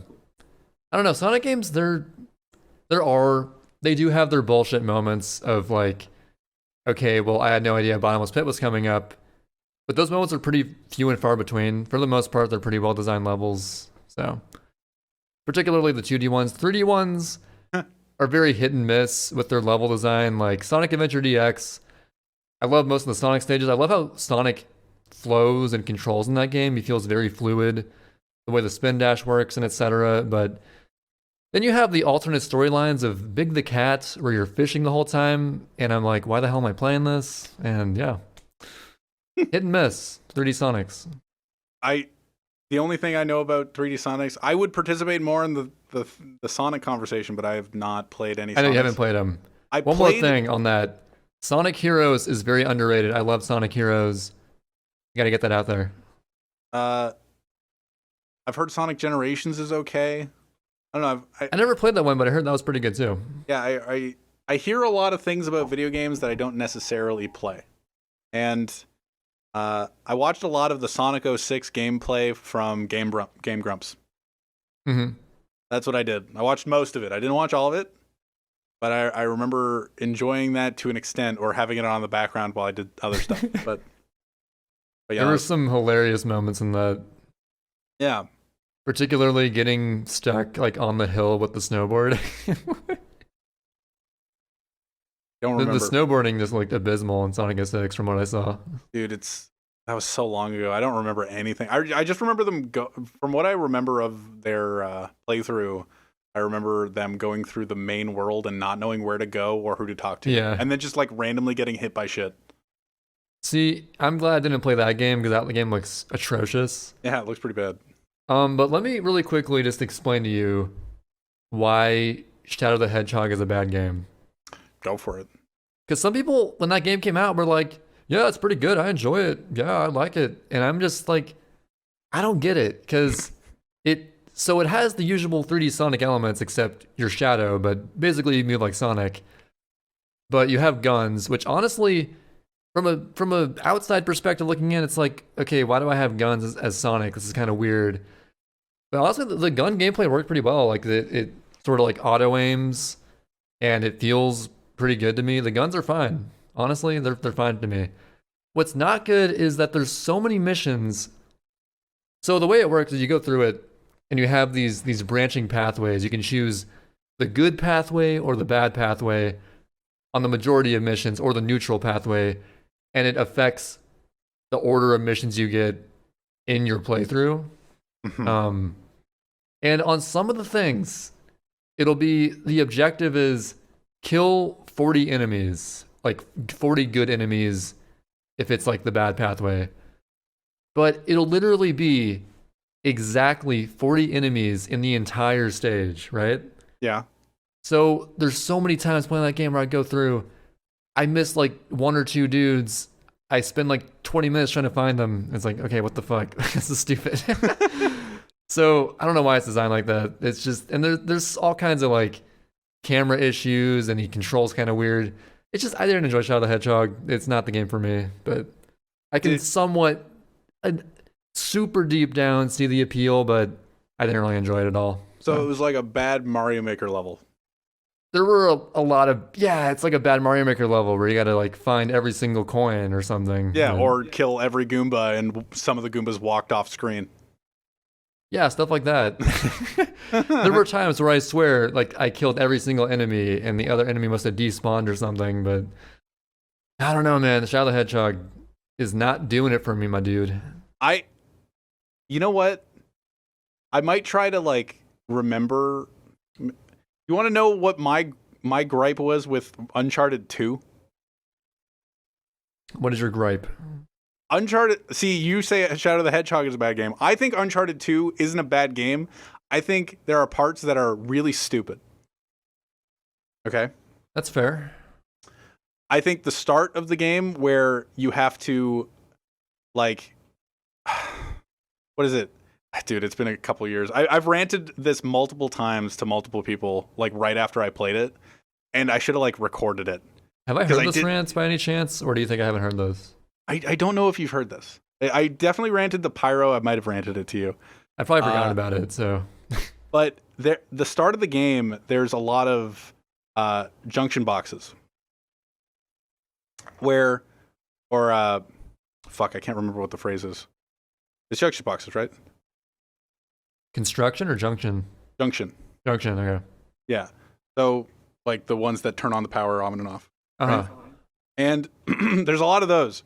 And in order to break into a museum, you have to turn off the junction box that opens the next door. Like, that's in the room that unlocks that door. So, like, you climb on top of boxes and and turn off a junction box, and then go through the next door. And you do that like 7 times, which is the stupidest thing I've ever heard on the planet. And this is a game by its own by its own claims, tries to be as realistic as possible. Like sure, he mows down hundreds and hundreds of enemies, but other than that, like tries to be as realistic in like story and You're saying that's not realistic? I've seen Arnold Schwarzenegger do that all the time. Yeah. So he like opens the junction box. He pulls in order to open the next door, he turns off the junction box and then goes through and then turns off a junction box and goes through. And then you have to like go around, turn off the junction box and climb back through. There's a junction box on top of boxes. It makes no sense. None of it makes sense. But later in the game, so like you go through that part and then there's story and all that stuff. Later in the game, there's a portion where you're dropped into like Siberia. I can't remember what specific place it was, but it was snowy. And there's people that just are hunting around with guns looking for Nathan Drake, just walking around. And it looks like early in the game, there's a lot of stealth segments. Okay. There's a lot of stealth segments and it teaches you how to do stealth to an extent. And you have to do portions of it with stealth. And after, when you land after like it was a train crash and you have to climb out of the train crash. One of the like the super memorable, like on the trailer for Uncharted 2 points, like one of those moments. And after that point, you go through a train yard, or not a train yard, but like a crashed train area that has all the train cars from the train that had crashed. So, sorry, I'm like stumbling over. I haven't thought about Uncharted 2 No, in it's years. fine. You got to get your thoughts organized. I got to get my yeah, and I have to, because you started complaining about your game. I'm just like, holy shit. I haven't thought about Uncharted 2 I want in to a while. complain as well. Yeah, complaining is I'm so good at it. But then you have to go through this yard full. It's not a train yard. It's just like the crashed train that you were just in. Just a lot of the cars, just in an amalgam shape that soldiers are exploring, trying to kill you, or trying to find you at least. And it looks like a stealth segment. It looks like the most stealth segment with a game that consists of stealth segments. And if you try to treat it like a stealth segment, if you get through without, there's a way. I was playing it on normal or hard, whatever you can play on first playthrough. I was playing on the hardest difficulty because that's what I do. And I got through the segment without triggering anybody, right? Without, I remember the story now. Yeah. Like you grab the first guy. There's a guy like obviously in front of you. You can snap his neck like with a stealth kill or whatever, and then keep going along a certain path. If they see you, it starts this whole fight, but you're just like, oh, okay, it's fine. I'll just like die and try it again instead of trying to fight everybody because there's a few really hard enemies within it. So I learned everybody's pathway. I got around the second guy. I started going towards the third guy. The third guy has like the walk path that goes around a wall that you cut by. Then you just climb up a hill.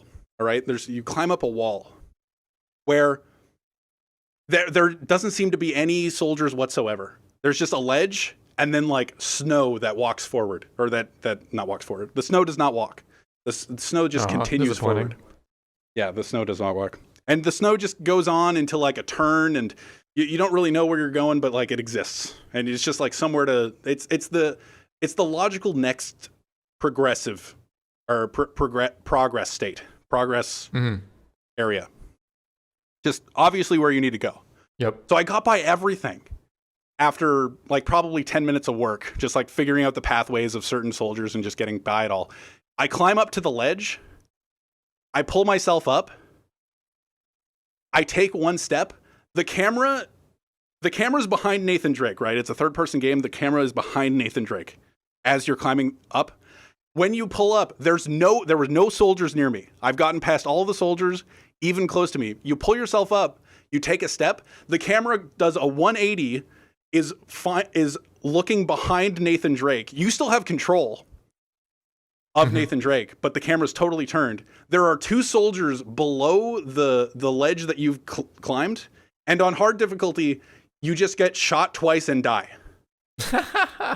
and so I climbed up this ledge after not albeit a shit ton of work, but I climbed up this ledge, was going to the next bit, and the game just went nope, and turned the camera, spawned two soldiers that didn't exist, and killed me.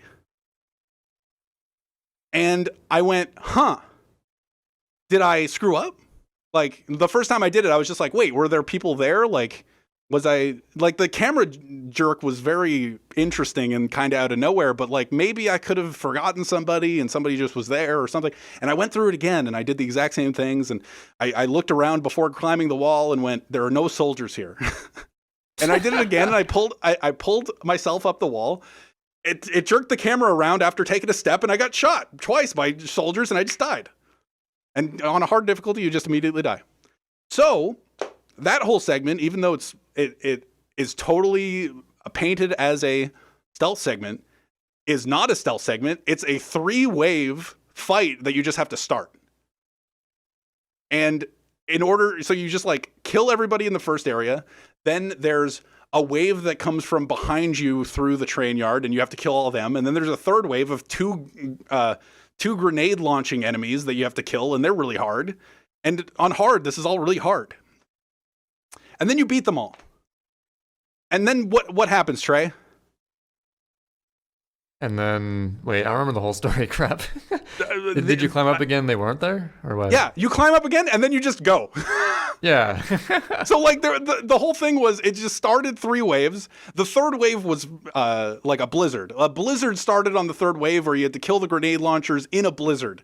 And they could see you because, you know what? They're fucking CPUs, and they know exactly where you are, even though... Oh, yeah. That's the classic fog of war. I know that. It's just like, oh, it's foggy, and you can't see them. But you know what? Because it's a really hard video game for no reason in this point. They can see you, and you have to just be behind walls until it works. And then you kill them, and then you climb up the wall, and it's the exact same thing. Like you just like, I don't remember what it was. There's like some sort of story beat where you start limping near the end of it. Like it's really a struggle for Nathan Drake to get to that wall for some reason. And then I don't remember everything about it, but there's just like a hill of snow that allows you to grab the next ledge now, because you're now hindered because at the start of the fight, or before the fight even started, you can climb this wall without any hindrance. But at some point, there's a story beat where you are hindered and you're shot by something, and then you kill the guy, and then you have to like, it's just a moment in the video game where you are Nathan Drake struggling to get towards this wall. And probably a lot of people played this video game and being like, oh my God, this is a really intense moment. I'm Nathan Drake. I'm shot now. But I'm thinking there being like, where am I supposed to go? I obviously can't go over there. Like, I went up this wall 3 times and they just killed me for it. What am I supposed to do now? And eventually I just went, well, I think I just have to go over there now. And I turned around and went to the same ledge. Like I was limping. I was in pain because Nathan Drake at this point is limping and in pain for some reason. And you just get to the wall. There's a little lip of snow because there's been a small blizzard. You get to climb yourself up, and then you walk a little bit forward. And instead of getting shot by 2 soldiers, a cutscene starts. Oh. And that's how they designed that part of the game. Just, hey, this is a stealth segment. You can't get around it. Also, it's not a stealth segment. Have fun having like a massive wave of enemies. And I was thinking, like, it totally marred my experience with that game. The rest of the game was like, it's just a hard shooter periodically. There was nothing ever of that instance. I went back. After I beat the game, you can just kind of, it's just like any other game. You can go through all the chapters and select the chapter itself and the difficulty to play it on. And I went there on beginner because I was just like, well, like the soldiers killed me really fast on hard difficulty because you know what? It was hard difficulty and soldiers kill you really fast on hard difficulty. Yeah, surely beginner. If I'm like a speedrunner trying to find strats for this, I can just dodge all the enemies and they won't kill me and I'll be good. Yeah, so I Uncharted 2 runners probably know exactly what I'm talking about, but the only Uncharted 2 runner is a person that does not want to be named to an extent. Oh, I was just gonna say it, but I didn't say it. Don't worry. Yeah, but I went back on beginner to go through the exact same segment and see what happened. So I killed the first guy. I dodged the second guy again. I waited for the third guy to go around the wall. I looked around again just to make triple sure there was no enemies. I climbed up the wall. I took the step. It did the jerk camera pan again, or it didn't, like, it just like does the 180 and shows behind you. The 2 soldiers had appeared again. They started shooting me, but now it's on beginner. So I do not die. Mm-hmm. So I continue going because I still have control of Nathan Drake. So I go past that. I'm just like, oh, you can get past this. And then you walk into a kill barrier. It just kills you. Wait, I thought it would be like an invisible barrier. It's just a kill barrier? It's a kill barrier. You walk a little bit too far without killing enough enemies in that segment, or killing all the enemies in that segment. You just die. That's the only place in the game like that? That's the only one that I know of. That's crazy. But it's insanity. So they really thought that no one would even try to do that. I have no idea. Like, it wasn't even that hard. There's like 4 enemies to get around, and it's pretty not strict. That is just like super bizarre. The whole situation. I don't even know what they were thinking. It's like thinking about it now, like after playing Mario Maker and stuff. When you found that skip in my level, where I'm just sitting there going like, oh man, I should really patch that out or something. It's like, what is really being skipped? Like, who cares? They literally put 2 enemies to kill you that kill you in a higher difficulty if you try to skip it all, and then a kill barrier so that you have to play 4 waves of enemy spawns. That's it. And they don't even reward you for getting around it. They just say, nope, you had to do it. Screw you. And then you just do it, and then like you get like a story beat of getting shot. Like at the end of the fight, I think there's like a small cutscene where you get shot by somebody, or by like a no-name enemy, and then kill them, and then you're limping. And then it leads to the next story beat. But you could just kind of be like, you just get shot by anything. Like Nathan Drake's in pain now. He was in a fucking train crash. You could do anything. But that it's really insane to think about the extent. They like tried to make it justifiable within the gameplay to kill you with enemies, with enemies that didn't exist. And then they kill you with the game. They go, well, you made it past the enemies we spawned in unfairly. That would make it kind of make sense from a gameplay perspective, but fuck it, you're going to die anyway. That's part of Uncharted 2. That's the barrier skip of Uncharted 2 right there. Uncharted 2, that part is insane. That I've remembered it for... I think I played it like 3 or 4 years ago. I didn't play it when it came out. Like a video of that happening. I feel like I want to see a video of that. I don't even know how I'd be able to restream my... Because I almost guarantee, like, if there's one thing I've learned from the internet, is that it's extremely rare to do something that no one else has encountered. Yeah. Because there was a thing I did in 3 Houses, one of my first playthroughs, where I got this NPC in like one of the chapters. There's like NPCs walking around when you're walking around the monastery. I like cornered him into this corner while I was talking to someone, and he was just like spinning in circles super fast, and it was hilarious. But apparently I've seen like 5 other times on Twitter that exact same instance, that exact same chapter. So I was convinced, like, okay, nothing is special anymore. Whatever I find, someone else has found. Yeah. Maybe that's where I get my negative Nancy outlook on, like, oh, no, that's never going to work. Or, you know. Yeah. Just like, no, don't worry about it. Nah. Whenever you suggest something, I'm like, that is not going to work. Come on. Nah, just sit back and let the Zoomers handle it. Don't worry about it. Yeah, the Zoomers got it. We Boomers don't know what we're talking about. We're delusional. Yeah. Anybody that's attempted speedruns of Uncharted 2 has interacted with that. But it was just because it was just like a pure casual run. Like I wasn't even like that much of a speedrunner. I played Sunshine, but I wasn't nearly as deep as I am into Sunshine. And it was just like, I'm playing Uncharted 2. I played Uncharted 1 a few years ago. Like, I don't need to play Uncharted 1 again because I got this remaster on PS4. I'm just going to play through Uncharted 2. You know what? This junction boxes thing kind of makes no fucking sense. Whatever. And then I was just like, this is... The worst part about it is just like, it paints it as a stealth segment.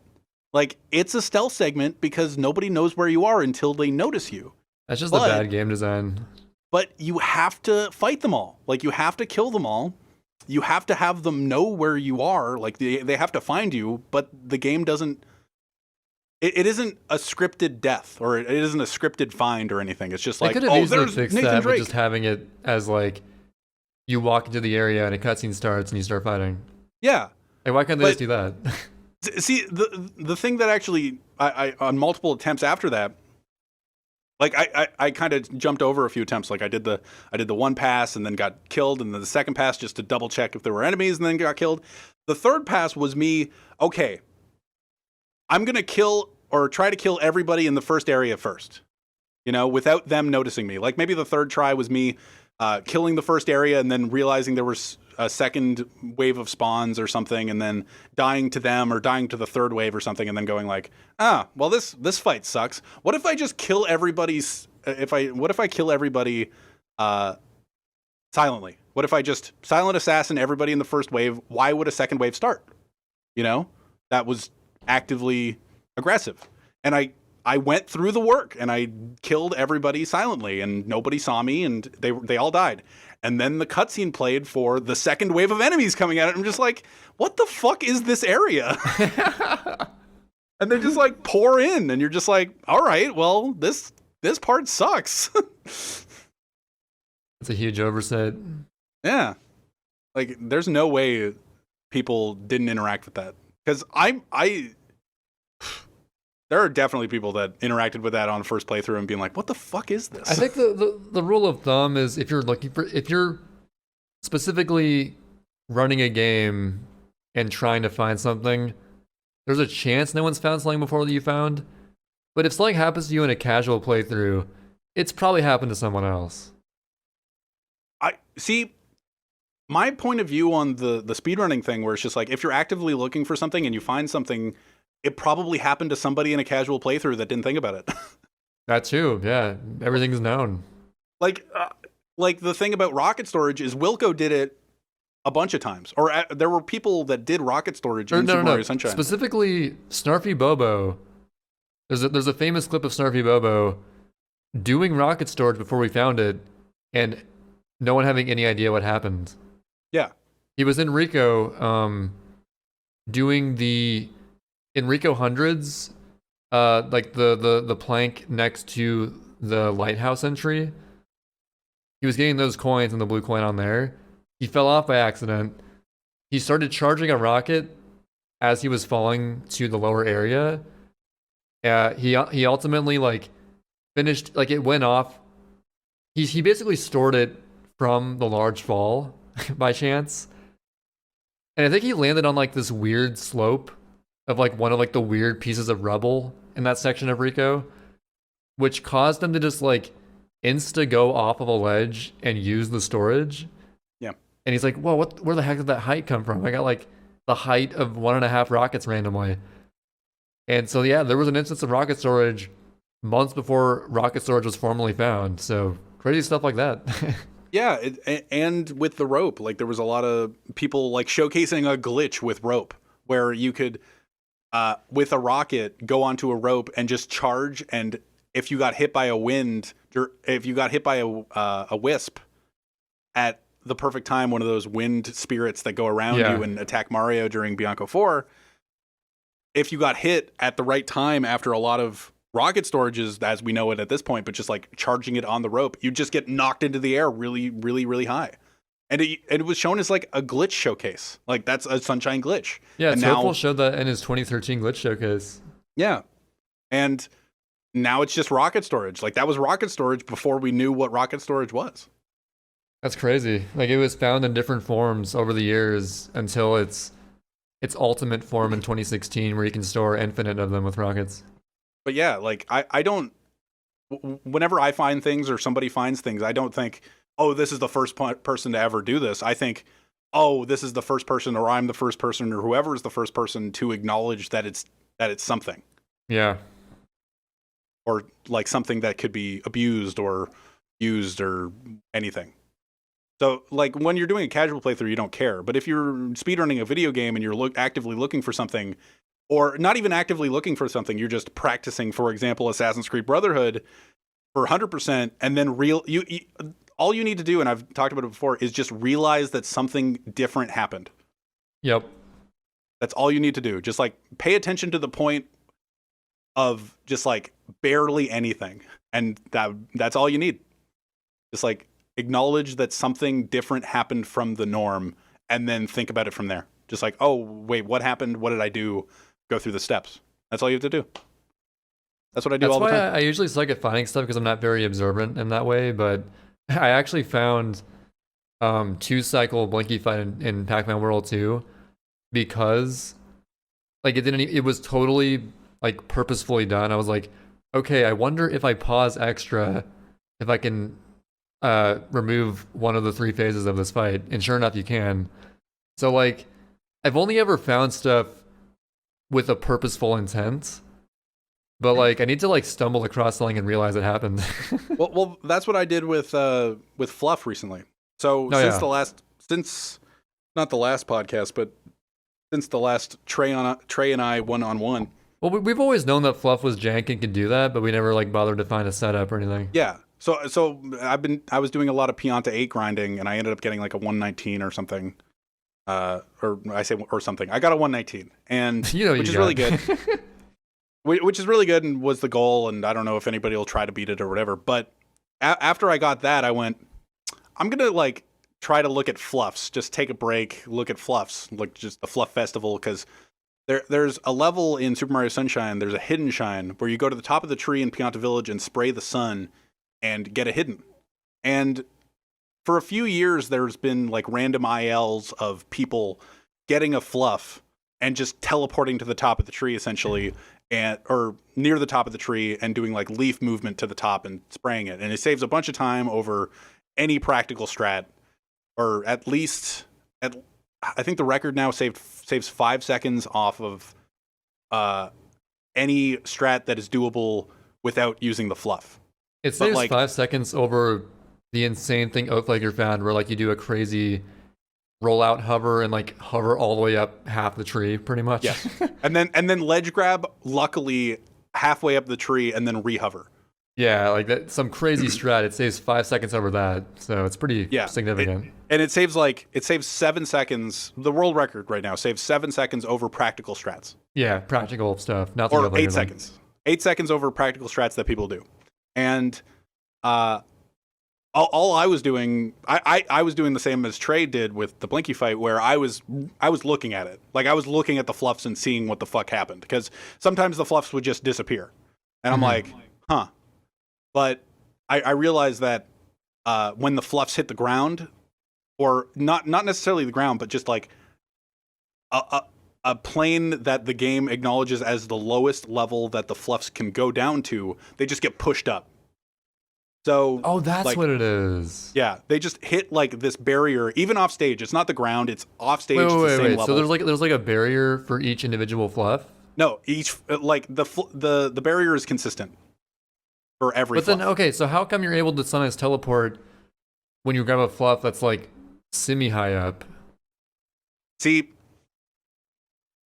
this is it. Okay. So I don't think I get it. So when it hits the ground, there's 2 different ways of Fluff teleportation. There's the hit the ground, and then it becomes invisible for a split second, and then it upwarps. So if you grab a Fluff as it hits before it hits the ground, you just get pushed up with it. There's like a split second after the Fluff disappears that you can grab. I don't know what you grab, but the hitbox like slightly moves, and you can grab onto that for like a split second after the upwarp happens. So it's just like a push up, just about like a little past the rocket nozzle box halfway up the tree, but not too much past that. And it's consistent for every Fluff. Like you get pushed up the exact same amount. The second type of warp that we figured out after I actually got the record, but that's been improved since by Oatflaker, friend of the show. He was on a few weeks ago. Bingo. Zelpiku figured it out, and I figured it out, and everybody figured it out. When the Fluff hits a wall and despawns, I was just looking for the upwarps, and I didn't realize that the up warps, and there were two different type of warps. So the up warp exists. There's another type of warp where the fluff hits a wall or a fence, like an object. It just hits an object and then despawns. But after it starts despawning, you can grab onto the moving hitbox still. So like it does like a shrink despawn where, and you can still see the shadow of it move. So like the hitbox is still there, but it pushes you off if you're on it once it hits the wall. So you want to wait for it to hit the wall, grab on the lingering hitbox as it moves through whatever it is, because you can actually for like some part of the hitbox inflates or something, and you can just grab onto, even through a wall, like just like in an area, you can grab onto the fluff. It'll just magnetize you to it. So you can actually push it into a wall and get sucked into the wall to grab it. So you're just floating on an invisible fluff that just hit a wall and despawned into a wall. Like you just, like it's really interesting. I'm kind of following, but this is really weird. It hits a wall. You grab the despawning fluff, and then it respawns a fluff. So a Twitter post that I actually made was, so the whole thing is that, so the disappearing fluff just pushes it up, right? So you just get set up, like from the position you are, you get pushed up a set amount, which would be really valuable right in front of the main Pianta 8 tree.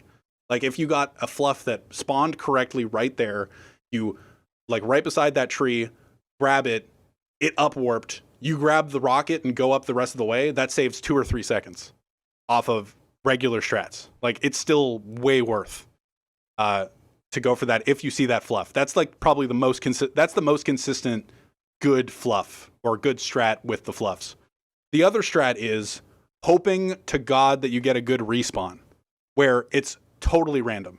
Like it can be anywhere a fluff can spawn. It goes through a wall and despawns. You grab the despawning fluff for a beat, like a couple seconds, and then it'll respawn, and Mario will be attached to any respawning fluff that is tied exactly to that fluff that just disappeared. So you're just rolling the dice. Instead of just a guaranteed upwarp in the same position you are, you're just getting a random fluff that spawns because that one hit a wall. So that means it could be at the top, near the top of the tree. It could be at the right side of the stage near the boxes in Pianta 8 or whatever. It can be anywhere on the stage.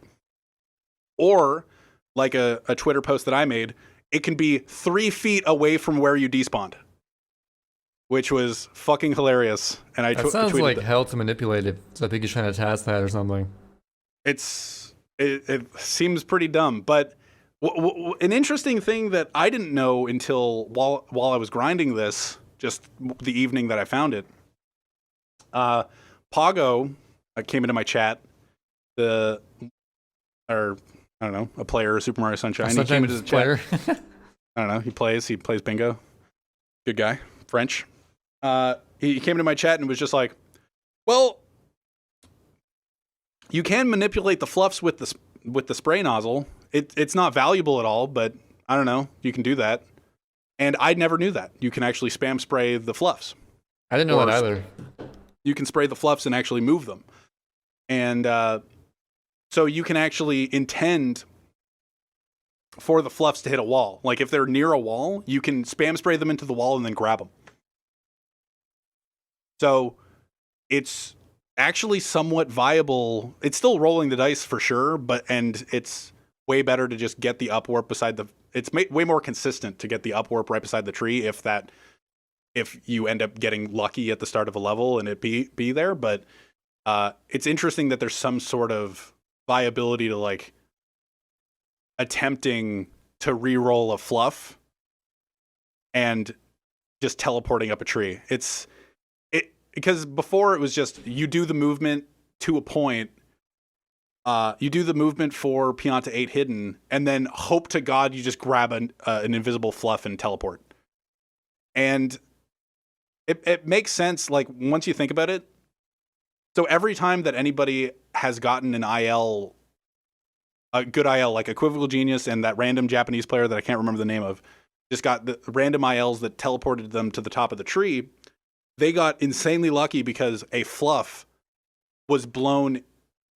The wind at the start of the level is relatively consistent. It's actually kind of random too. It can blow earlier than some. Like it's usually at the same point every time, but there's some times where it just blows slightly earlier. And the amount of luck that anybody, like I got it a few times too, just an upwarp, or not even an upwarp fluff, a respawning fluff that put you near the top of the tree or had any benefit to your time whatsoever is insanely lucky, because the fluff had to go through a wall. You had to grab the despawning fluff and then get respawned, or you just got a respawning fluff that was beneficial to you just out of nowhere. Like not knowing how it worked. The chances of any of that happening is insane to anybody ever. And I had it happen twice, and I know of 2 other runners that I have had. Yeah, so Sid runs 96 shines more than anyone else, and it's happened to him like 2 times ever in runs. Yeah. So it's pretty rare. It's insanely rare, and I was impressed that I got. And then I started doing this thing, and I figured it all out. Or I had footage that made everybody else figure it out, and I figured it out as well. So it's just like interesting fluff tech that I found out that is not beneficial to really anybody, but it's still IL only. To it, like the upwarp isn't. Like the upwarp is definitely like the interesting thing about Pianta 8, like entering Pianta 4 with the chain chomp, you can see the RNG that you get, and other levels you can see the RNG that you get. With Fluff Festival, it's the same kind of deal where you see the fluffs as you're entering the level and you go like, well, there's no good fluffs, I'm just going to do regular movement. Or you see a fluff and you're just like, I think that one's good, you know? And you save like a little bit of time with that fluff. Or that one's about to hit a wall, or that one's right beside the wall. You know what? This run sucks. It's the end of the run. I'm just going to super risky. I'm just going to YOLO it. Like it's not impractical. And also at the end of 79 and 96 shine runs, you enter Pianta 8 twice. Oh, so you get two chances at it. Yeah, if you enter Pianta 8 and you go like, well, I don't see any good fluffs, I'm going to do the red coin shine. And then you re-enter it again and go like, well, at least I tried it twice. Or, hey, this time there's a good fluff. Or you enter it the first time and you're just like, well, I usually do reds. Oh shit, I see a good fluff. I'm gonna go for that.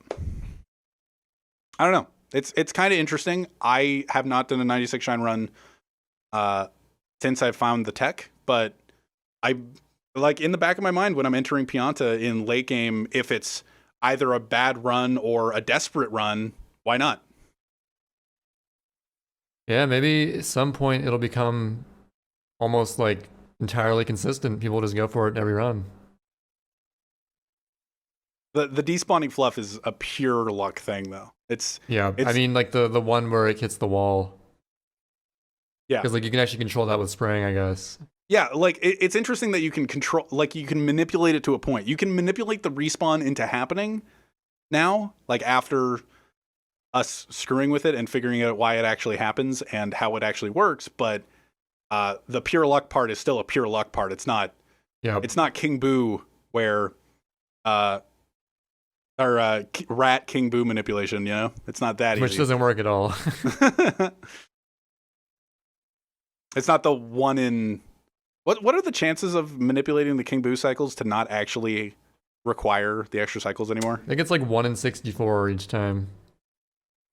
Pretty bad. So you can get whatever 1 over 64 times 2, or 1 over 64 times 1 over 64. That's the chance of getting a King Boo with only fruit cycles, essentially. Cool. And apparently, I've seen it. Orange has an IL of doing that. I don't understand how he got it. That must be just insane odds.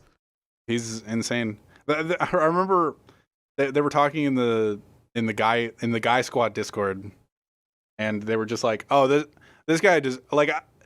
It was one of those things. I think Equivocal Genius was just like, "Yeah, I don't think I'm willing to do that or anything." It's just like he deserves this record. Like nobody deserves a record. Like he tried. Like I guess he's the most deserving. I don't know. See, I don't understand if he really grinded the 7,000 whatever attempts on hours that would require, or it's some other thing I don't really know about. But I don't know. Either way, it's pretty crazy. It's interesting that he's just like, oh, it's a one in however many thousand. He deserves that record. It's just like, I don't know. He put the time in. Whatever. It's just his record. I don't know about deserving. He has the most patience. He deserves it. Yeah, he deserves it, man. But anyway, you got any more thoughts on anything we didn't cover? I beat your Noki 3. Get fucked. Well, JP already beat you to the punch, bro. Yeah, but I beat him. So you can't say you bought me. You bought JP. Fuck you. I you know what? I feel good about it because even though with the new thing that I found in Noki 3, the like early Y turn that you acknowledged. Yep. And JP Pal's probably gonna beat it soon if he grinds it. Like it's fine. I got the first 42. Fuck yeah.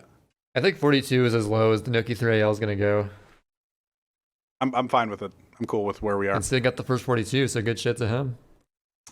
We've been talking about random shit. This has been a good, like, really lax podcast. I like this. Yeah, hour of Smash, hour of random bullshit. Yeah, it's fun. Pretty good. Yeah. I'm still working on a Piano 6 history video. I have edited nearly 4 minutes worth out of a video that's probably going to be a little over 30 minutes long. So making progress. Nice. Also, like, that sounds like not very much, but I guess it's actually more than it seems like because the intro section stuff, I tend to go a little more ham when editing in the first place versus the meat of the video where I simply show like clip after clip of different like runs going back to back. There's less editing involved with that section, but like the intro portion, like explaining stuff with illustrations and all that bullshit, there's more editing involved. So I think the amount of minutes I have done is not fully representative of how much progress I have. Watching it as a runner, I know we're wrapping up, but watching it as a runner, would I learn anything strat-wise from watching the video that you're making? I don't know. I feel like a lot of it, if you've seen the better ILs of Piano 6, you probably know it all. Okay. So I doubt it, but okay. I do throw in some pretty cool... The way I make my videos is I try to make it appealing to people who know nothing about speedrunning as well as runners of the game. Oh, just like this podcast. Speedrunning, by the way, is... Yeah. Speedrunning, we've already explained it. Fuck you. We can't explain it twice. Come on. No. I try to like make it appealing to people of all different familiarities with the game. Mm-hmm. So I'll like throw in references and niche little things that only runners would get. But also I explain things like in-game time or IGT, stuff like that. So I make it pretty universal as much as I can. You try to make you try to make it the people that have nostalgia for it. Yep. Like remember this level? Isn't this level 6? Check this out. Okay. Yeah, something for the people that hold nostalgia for it. Something for the speedrunners, and something for the people that blindly hate it for no reason. See, I try to appeal to everyone, and it actually kind of works the way I do it. It takes a long time, but I'm making progress. That's the gist of that. So, great game. Anyways, we're gonna wrap this up. Thank you so much for listening, everybody. We're on Spotify and Google Play. This has been episode 18. So long, everybody. Have a good day, everyone.